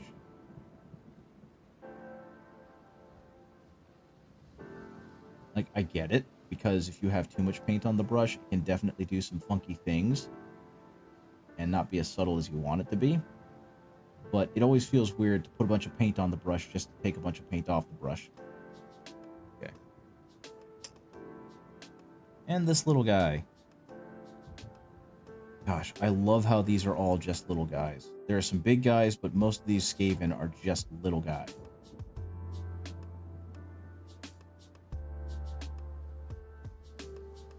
It feels right. Okay. Oh, this guy's a running back. I didn't even notice that. He's legitimately got the ball and he's running with it. Oh, that's okay. I thought maybe that was a sprue issue, but no, that's just a flashing issue. That. Okay, a bit more of this paint. Wipe it around to get as much off as possible. Test it on the thumb. Start painting down.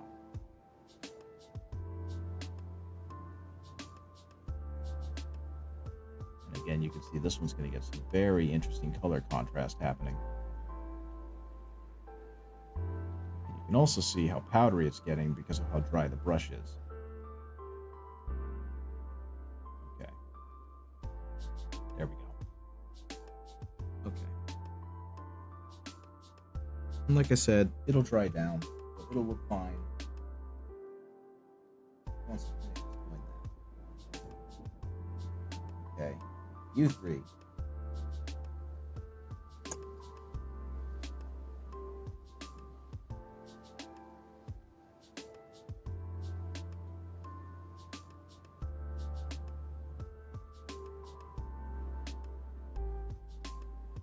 thing. Going straight down.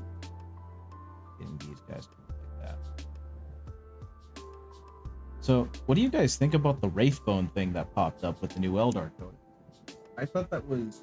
I don't know if you guys have actually even seen the new Wraithbone thing with the new Eldar Codex. I am extremely tickled as to why they did it, because I'm curious as sin. But I've only seen some excerpts, so I'm not exactly sure what's going on. Other than that, they seem to... Oh, the Wraithbone thing? So in the new Eldar Codex, there's a portion where they talk about Wraithbone, and they seem to either explicitly state or imply that it's not made up of warp anymore. That Wraithbone is now a combination of metals and minerals that the Bone Singers kind of meld into Wraithbone. And that goes against my understanding of what Wraithbone actually is, and it seems to be making its rounds on the internet as like a really strange and fundamental change as to what Wraithbone is supposed to be. And it's kind of becoming a bit of a joke where it's like, well, the Eldar finally have their new release and it's a good one and the models look great unanimously, so let's mess with their lore and make them mad. You know, it's one of those monkey paw curled kind of things where they finally got what they want and now they're taking away something about them that makes them unique and interesting and mysterious. I really don't know how to feel because I don't play Eldar and I'm not super tied to their lore.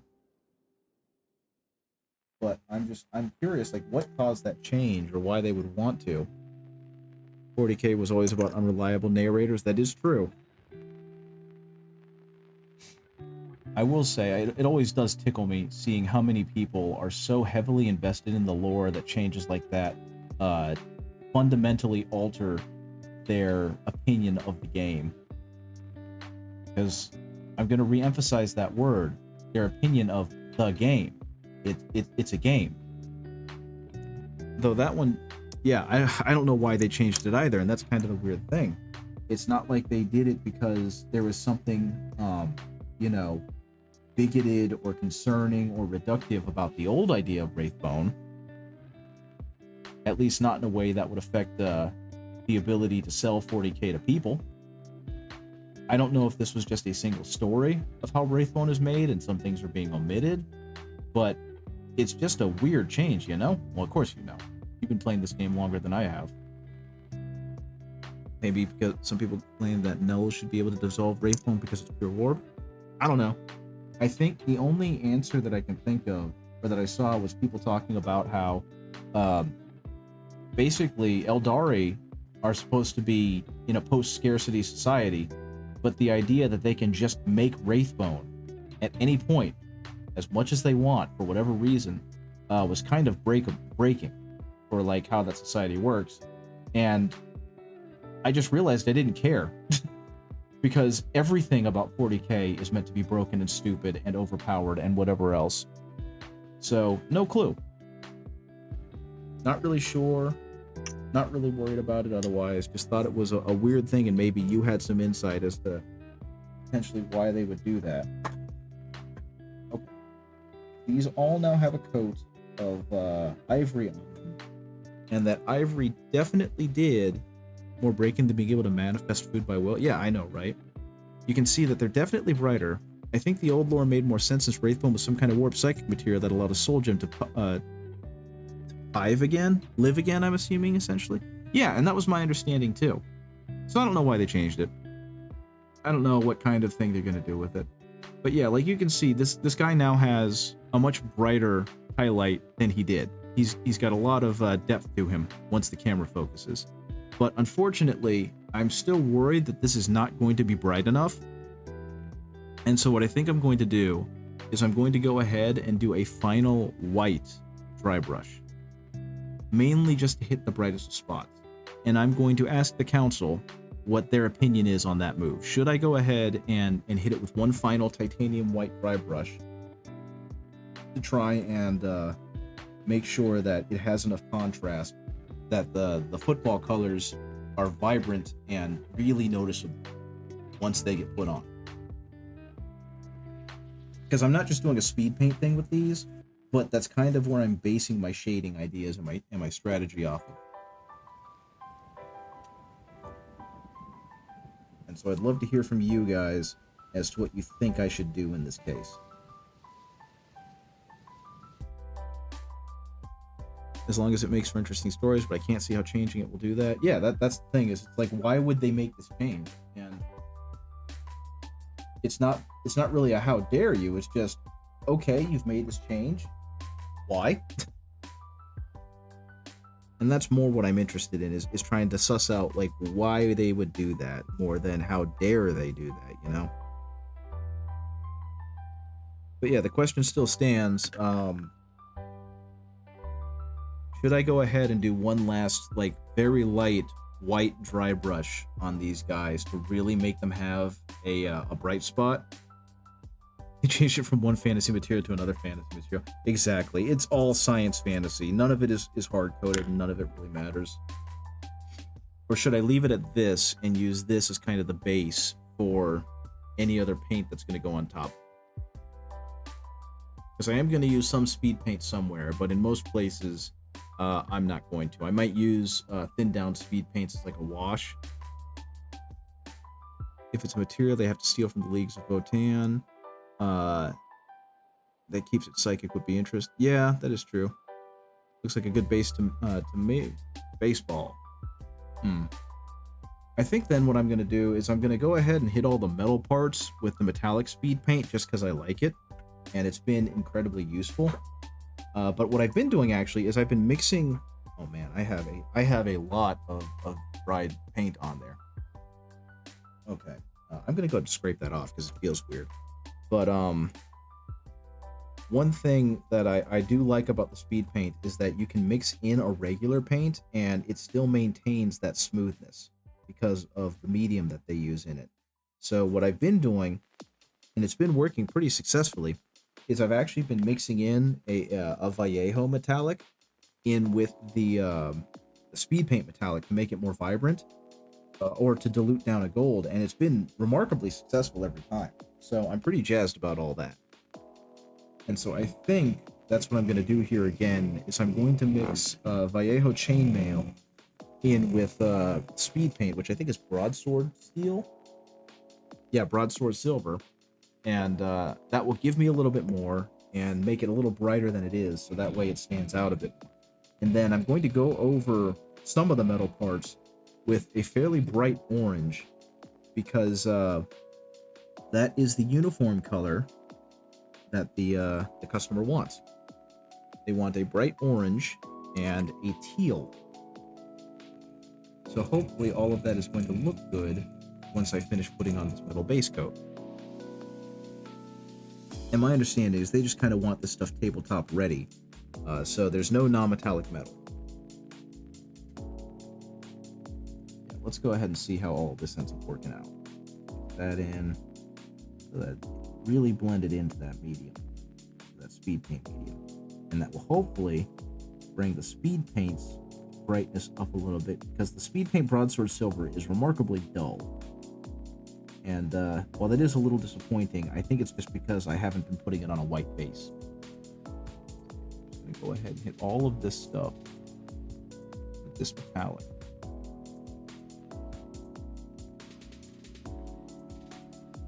If there's any metal on here, it's just getting a default silver coat. You experimented by mixing contrast paints into gunmetal or lead belcher with some color difference. It works well. Yeah, exactly. That's kind of what I've been doing. And I really do like how it looks. I think it creates a really cool appearance, while also, honestly, just going on better than the metallic paint by itself. Because that's actually been my biggest gripe so far with Vallejo metallics, is that I feel like they go on very inconsistently and very streaky. And I know some of that, a good amount of this, probably user error, but instead of having to fight it and figure it out, I can just combine it with the speed paints and I get essentially the same stuff, the same results that I'd want. Mithril silver plus Imperial Fist contrast makes a good replacement gold. It sure does. That was something I thought was pretty cool when I saw people make golds, is they were like, hey, just do this, because this yellow, or this orangey yellow, works really well as a gold substitute. in the contrast paint.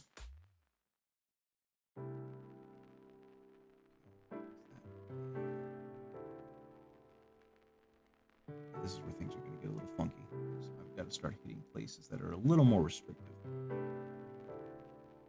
But the good news is, because of the consistency of this bead paint, it's actually going on really, really nicely and doing exactly what I want. Okay,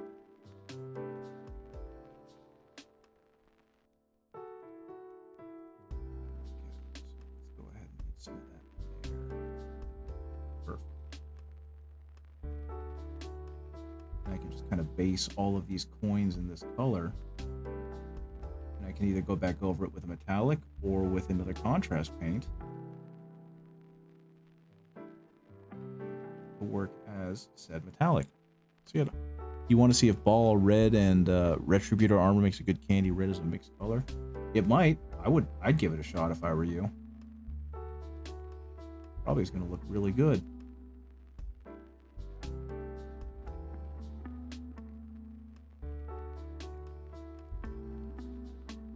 More, a bit of that in there. And yeah, the Broadsword Silver contrast paint by itself is remarkably dull, unless you put it right on white. So mixing it in with this gunmetal seems to have brought it back out, which is exactly what I wanted.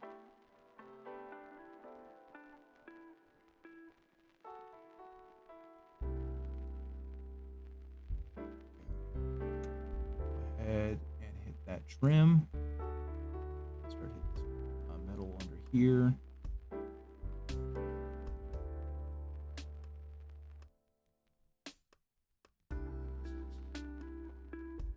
Chunky with it because this stuff is made to run into crevices. So even though it's metallic paint and it's not going to do it as well, it's still something I can utilize a little more effectively than what I am doing. Okay. And now I honestly don't know if that crab claw is supposed to be like a metal jerry-rigged one or if that's actually a crab claw. So I'm going to paint it up to be a crab claw, which means that I am pretty much done with this guy's metallics, and he already looks very cool. Put him back. Let me get this lad out. Same process. We're going to go ahead and hit all of the metal bits.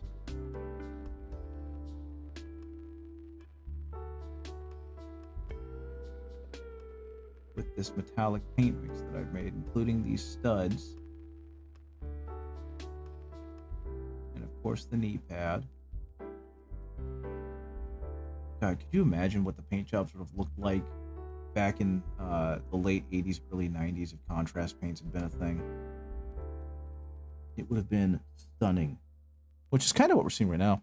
Slaanesh demons get claws, so it can be both. Yeah, that's kind of what I was thinking. Because that's what I always associate. Since they moved away from the bull thing, the bovine thing, that they were moving more towards, yeah.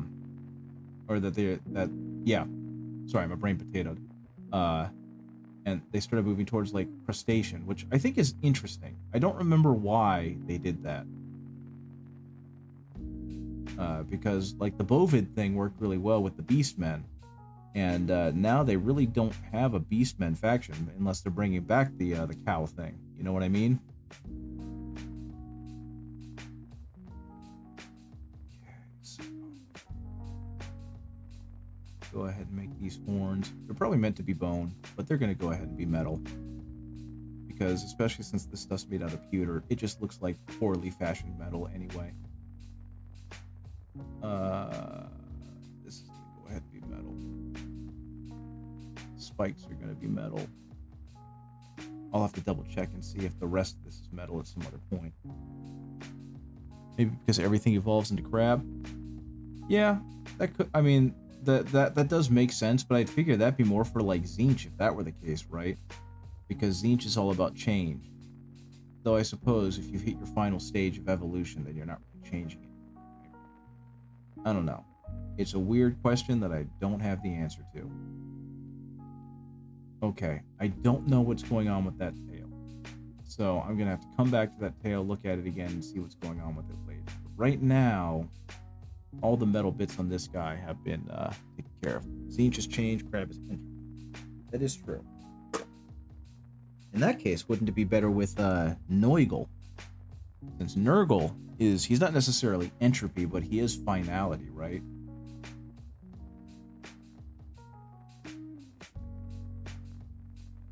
So that bit can go there, that bit can go there. He's got chain wrapped up there. He's got things wrapped up here. These there. Okay, that is very cool that he's using his shackles as a weapon now. Maybe Crab is the god of Tyrannus of the High. Oh, it could be. Who knows? Quab. Invoiced Quab. Okay. And see, I think I've talked about it before, but my favorite thing about speed paints is that if you hit them with some flow improver, they immediately become an incredibly good wash. And I just think that that's wild, and it's cool, and it's actually caused them to replace the actual washes in my tool. Because the speed paint washes the speed paints with flow improver are just such a superior version of the washes. And I'm honestly stunned that I haven't seen anyone else using that on YouTube right now. I've yet to see anyone else be like, yeah, put some flow improver in with it, and now you have a really good wash. I'm actually pretty tempted to go ahead and make a quick YouTube video about that. Because, I mean, you saw how it worked. It was almost as smooth as an oil wash. And I just thought that was ridiculously impressive. And so that's kind of what I've been using it for. When I have is I've just been mixing some brown and some black, some flow improver, and then suddenly it goes right into the crevices and does some great panel lining with minimal effort on my end.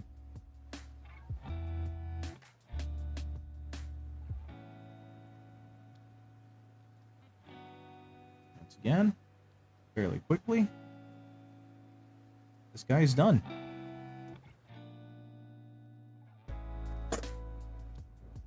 Okay, large lad. You are a large lad. There's my head.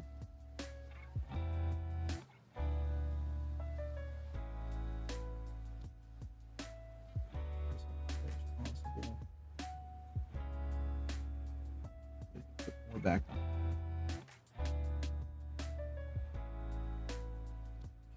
Let him some of the water to get some of this moisture back up. And actually, oh wait, no, he doesn't. Let's say, actually, he doesn't have a whole lot, but he actually does have a decent amount, respectable amount of metal on him. Count only one lurking leg, but you are large. Yeah, that is true. Hopefully, his one prosthetic is not going to affect his performance too much on the gridiron, or whatever they call it in the Blood Bowl League. I do think it's very funny seeing that this is essentially the British fantastical interpretation of American football. Because American football is nonsense anyway. And I say that as an American football fan. Like, the game is just so incredibly overcomplicated.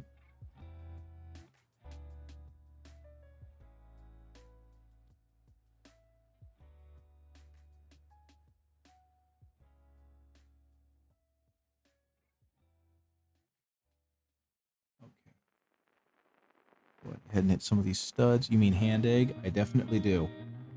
Now, what tickles me most about that is hand egg is a far more appropriate name for the game, but the whole joke that Americans call it football and don't know any better, and you know, while the rest of the civilized world with more than room temperature intelligence calls it football, it's like the British came up with the term football, or the British came up with the term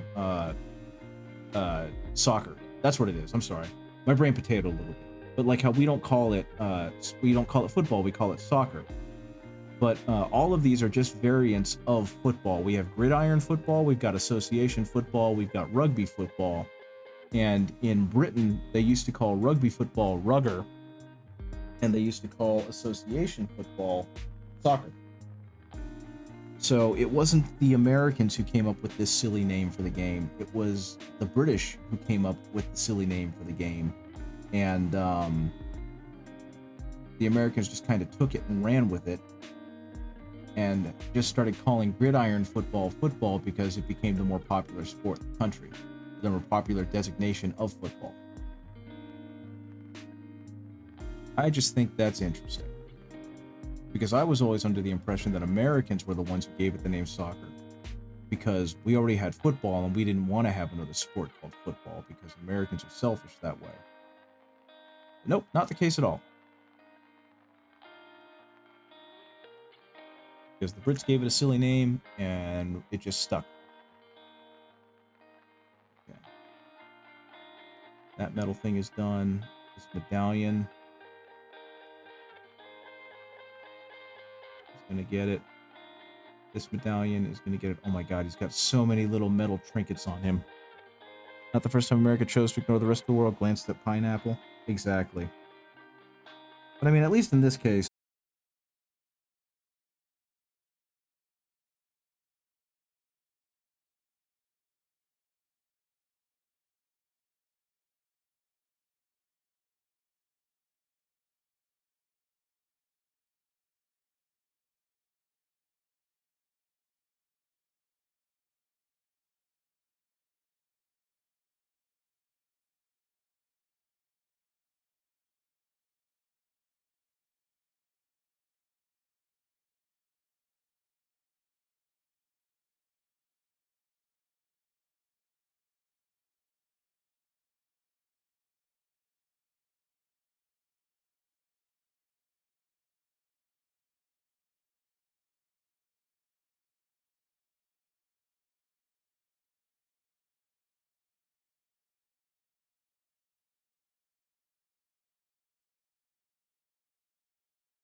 there's weird stuff like that all over the place. I think that's supposed to be his back brace, so that's what that's gonna be. Got full metal studs now. Yeah, he's good to go. Metal studs and leather armor are like bolts that keep the pieces together. Yeah. Yeah, it's kind of like the I don't remember what they're called, the fusion studs that they have on like Mark V armor in particular, for Horus Heresy and 40k, and that it's just there to bind all of the layers together and make them continuous instead of separate. So yeah, that definitely makes sense, especially since leatherworking probably isn't what it is now, or wasn't what it is now, so it would make sense for it to have that. Okay, Good sir, why are you standing on this? Hamburger's favor is being, yeah, burger made of ham makes sense. Yeah, I keep hearing that it was made in Hamburg. Like the original idea of the minced meat made into a steak originated in Hamburg, but the idea of putting it on a sandwich bun, the way that it's done, as it's more popularly known, came about in like Coney Island or something. But again, don't know entirely. Just one of those weird, we claim to have creation ownership rights of it, and that's probably not true. Okay, that's pretty good. The rest of this looks like it's bone and whatnot. So he's gonna go back in here. Yeah, he's gonna go back. On to the next one. And this one I get to be a little bit more messy with because they've got a big steel ball at the end of a stick. Also known as a flail. One of my favorite words. Gonna hop off. Have a good stream. Thank you very much, Sindarius. Have a good rest of your evening, buddy. Thanks for hanging out. I appreciate it. What time is it? 9:13? Okay, so I've got probably another 15-20 minutes myself, and then I've got to get going because even though I have a later day of work, I still want to wake up at my normal time. Which means going to bed at my normal time. My only hope is that it snows so horribly that they end up saying, okay, never mind, not 2-hour delay. We're taking another day. Because unfortunately, even though where I'm from is definitely in a bit of a valley, in a fairly temperate climate, snow is not something that we deal with very often anymore. So when it does snow, it's not an emergency or anything, but it's definitely a thing that we kind of have to prepare for, to be ready for.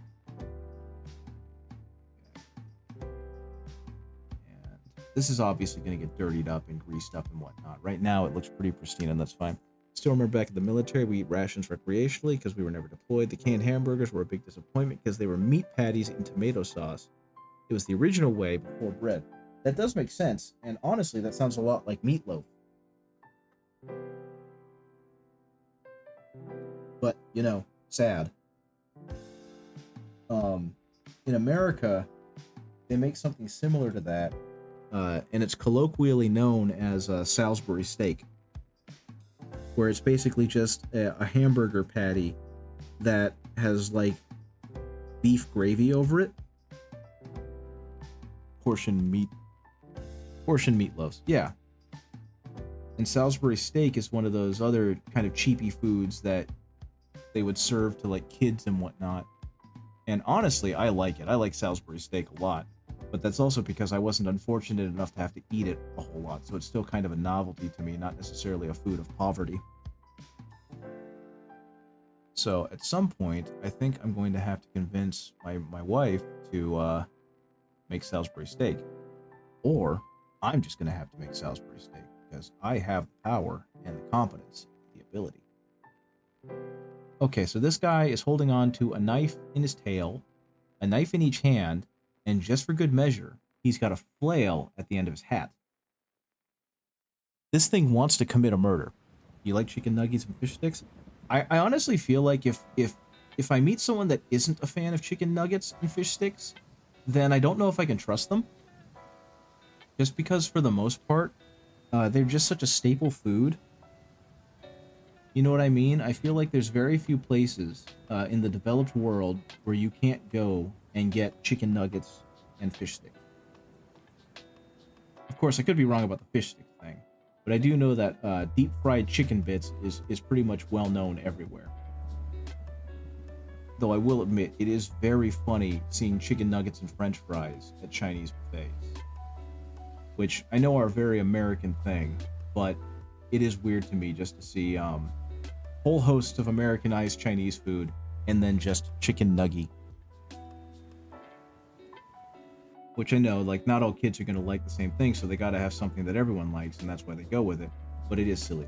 Okay, so this guy now is all knifed up, and I'm going to go ahead and go over the dripping poison on these as well, simply because having it glisten would never be a bad thing. Okay. On to the little guys. Deep fried fish crumbly breading or more liquid. Yeah, that's something that my wife's in-laws make really well. They do really good fish fries, and I'm always very happy to visit them to have a chance to get some more fish fry. And now I'm hungry for fish fry. What have I done? I've done this to myself and I deserve it. I am very tickled. I found this out a little more recently. But like Korea, their street food is very heavily influenced by like fried food. Like fried chicken and hot dogs and stuff like that. And apparently a lot of that influence does come from the fact that American soldiers have been stationed there for so long that black American soldiers started teaching them about, you know, Southern cooking, which includes fried food. And so a lot of that food has kind of made its way into Korean street food and Korean cuisine. And I just think that's neat because cultural diffusion is cool. You think we're both to blame? That is true. We'll start talking about food. I've made a mistake. I had some really good pork chops for dinner, but I've been trying to eat less to watch my weight a little bit. And so now I'm not always hungry, but when I am hungry, I'm hungry. You know what I mean? Yeah. Famous Japanese curry with rice, exactly. Or one of my favorite moments in like one of those kitchen rescue shows is I think it was Gordon Ramsay talking about the incredibly traditional British dish of chicken tikka masala. And all I could think of is you can't even pronounce that word the way it's meant to be pronounced because it's not originally from your language. So yeah, I love how different cultures have interpreted different food types and different dishes. Okay, so this is all metal, I think. This is either metal or leather, and I'll have to make the executive decision later after I see some more reference photos.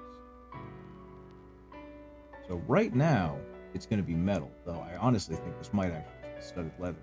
And this plate right here is the only metal part of this grill.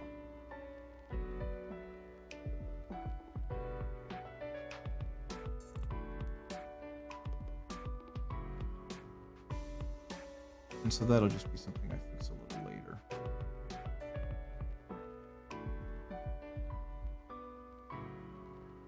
Because in all honesty, it's not going to be that hard to cover that back up with the right color and texture. Okay. Once again, another dude's done with another layer. Fantastic. We can all just call it Earth cuisine since it is Terran food. That is correct. And it's all worthy of being celebrated. I'm a big food guy. I like food. I wish I could eat more of it more often. And I'm always game to try new food, even if it's stuff that I don't think I'll like, because I want it to prove me wrong. Okay, so I think my mixture that I have in my well is starting to run a little bit dry since it's been in there for a while, and I've pulled up most of it and put it on minis. So I'm at a point where it's like, do I want to make a whole new mix and keep going, or should I go ahead and call it for the evening? Especially since I'm getting close to the time where I'd have to call it anyway. And what I think is going to happen is once I run out, I probably am going to just call it. Okay. We've got all of these studs, and I'm pretty sure this is meant to be a leather football mask, which I think is kind of neat. I'm not sure if that's supposed to be real bone or not, so I'm going to treat it as real bone, but I'm basically just going to keep working until I run out of the last little vestiges.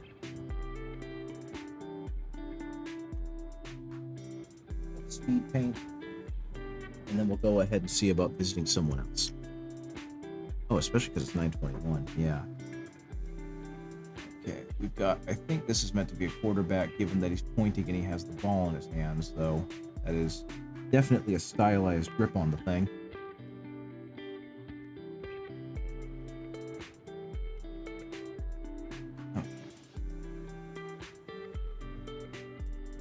And I'm pretty sure that's meant to be a metal. Yep, this is definitely meant to be a metal faceplate, metal crossbar. So we're going to go ahead and treat it as such. And I think I was correct. I think this part right here is definitely meant to be leather. So we're going to leave it as such. And I'll just have to paint in the studs, not quite individually, but more individually. Let's get this crossbar painted to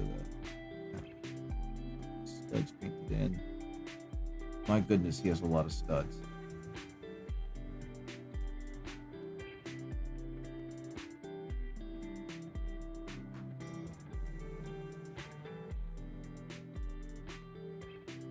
There we go there.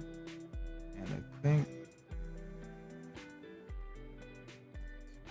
here, here, here. Okay, the quarterback. Not quite good to go, but we're getting there.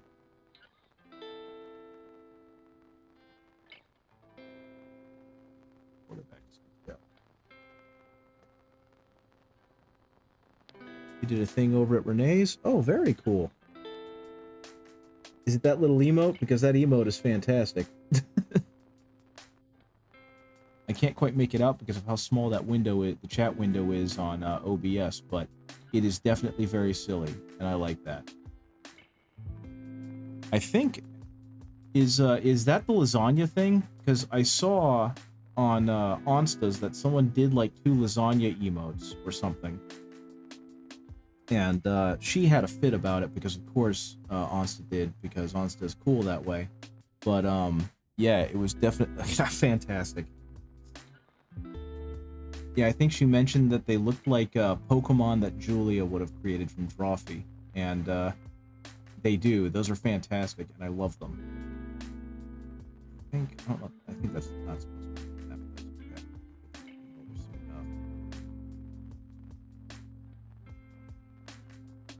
Lasagna? Yeah, I can see it, and I think those are fantastic. But yeah, those definitely got talked about because someone started throwing those emotes in after Renee. I think Renee rated Onsta, because I've been watching through their.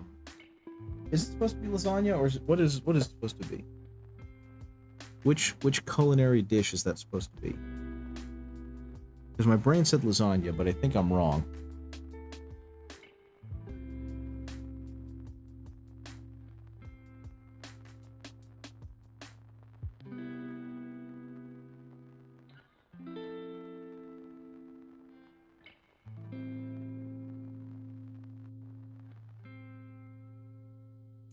Maybe something else, but Renee's little boy, he's so healthy, he loaded some piece of chickster on a Blender stream.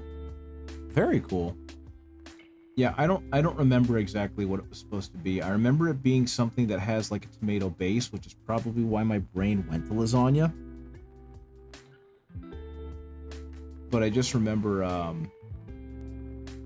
Onsta having a fit about it because she thought they were so cool.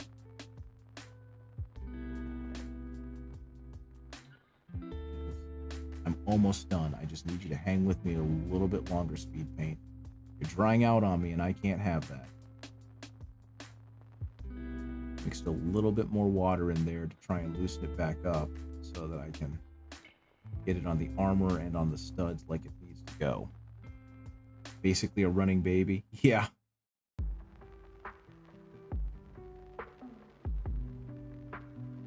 That's really darn cute.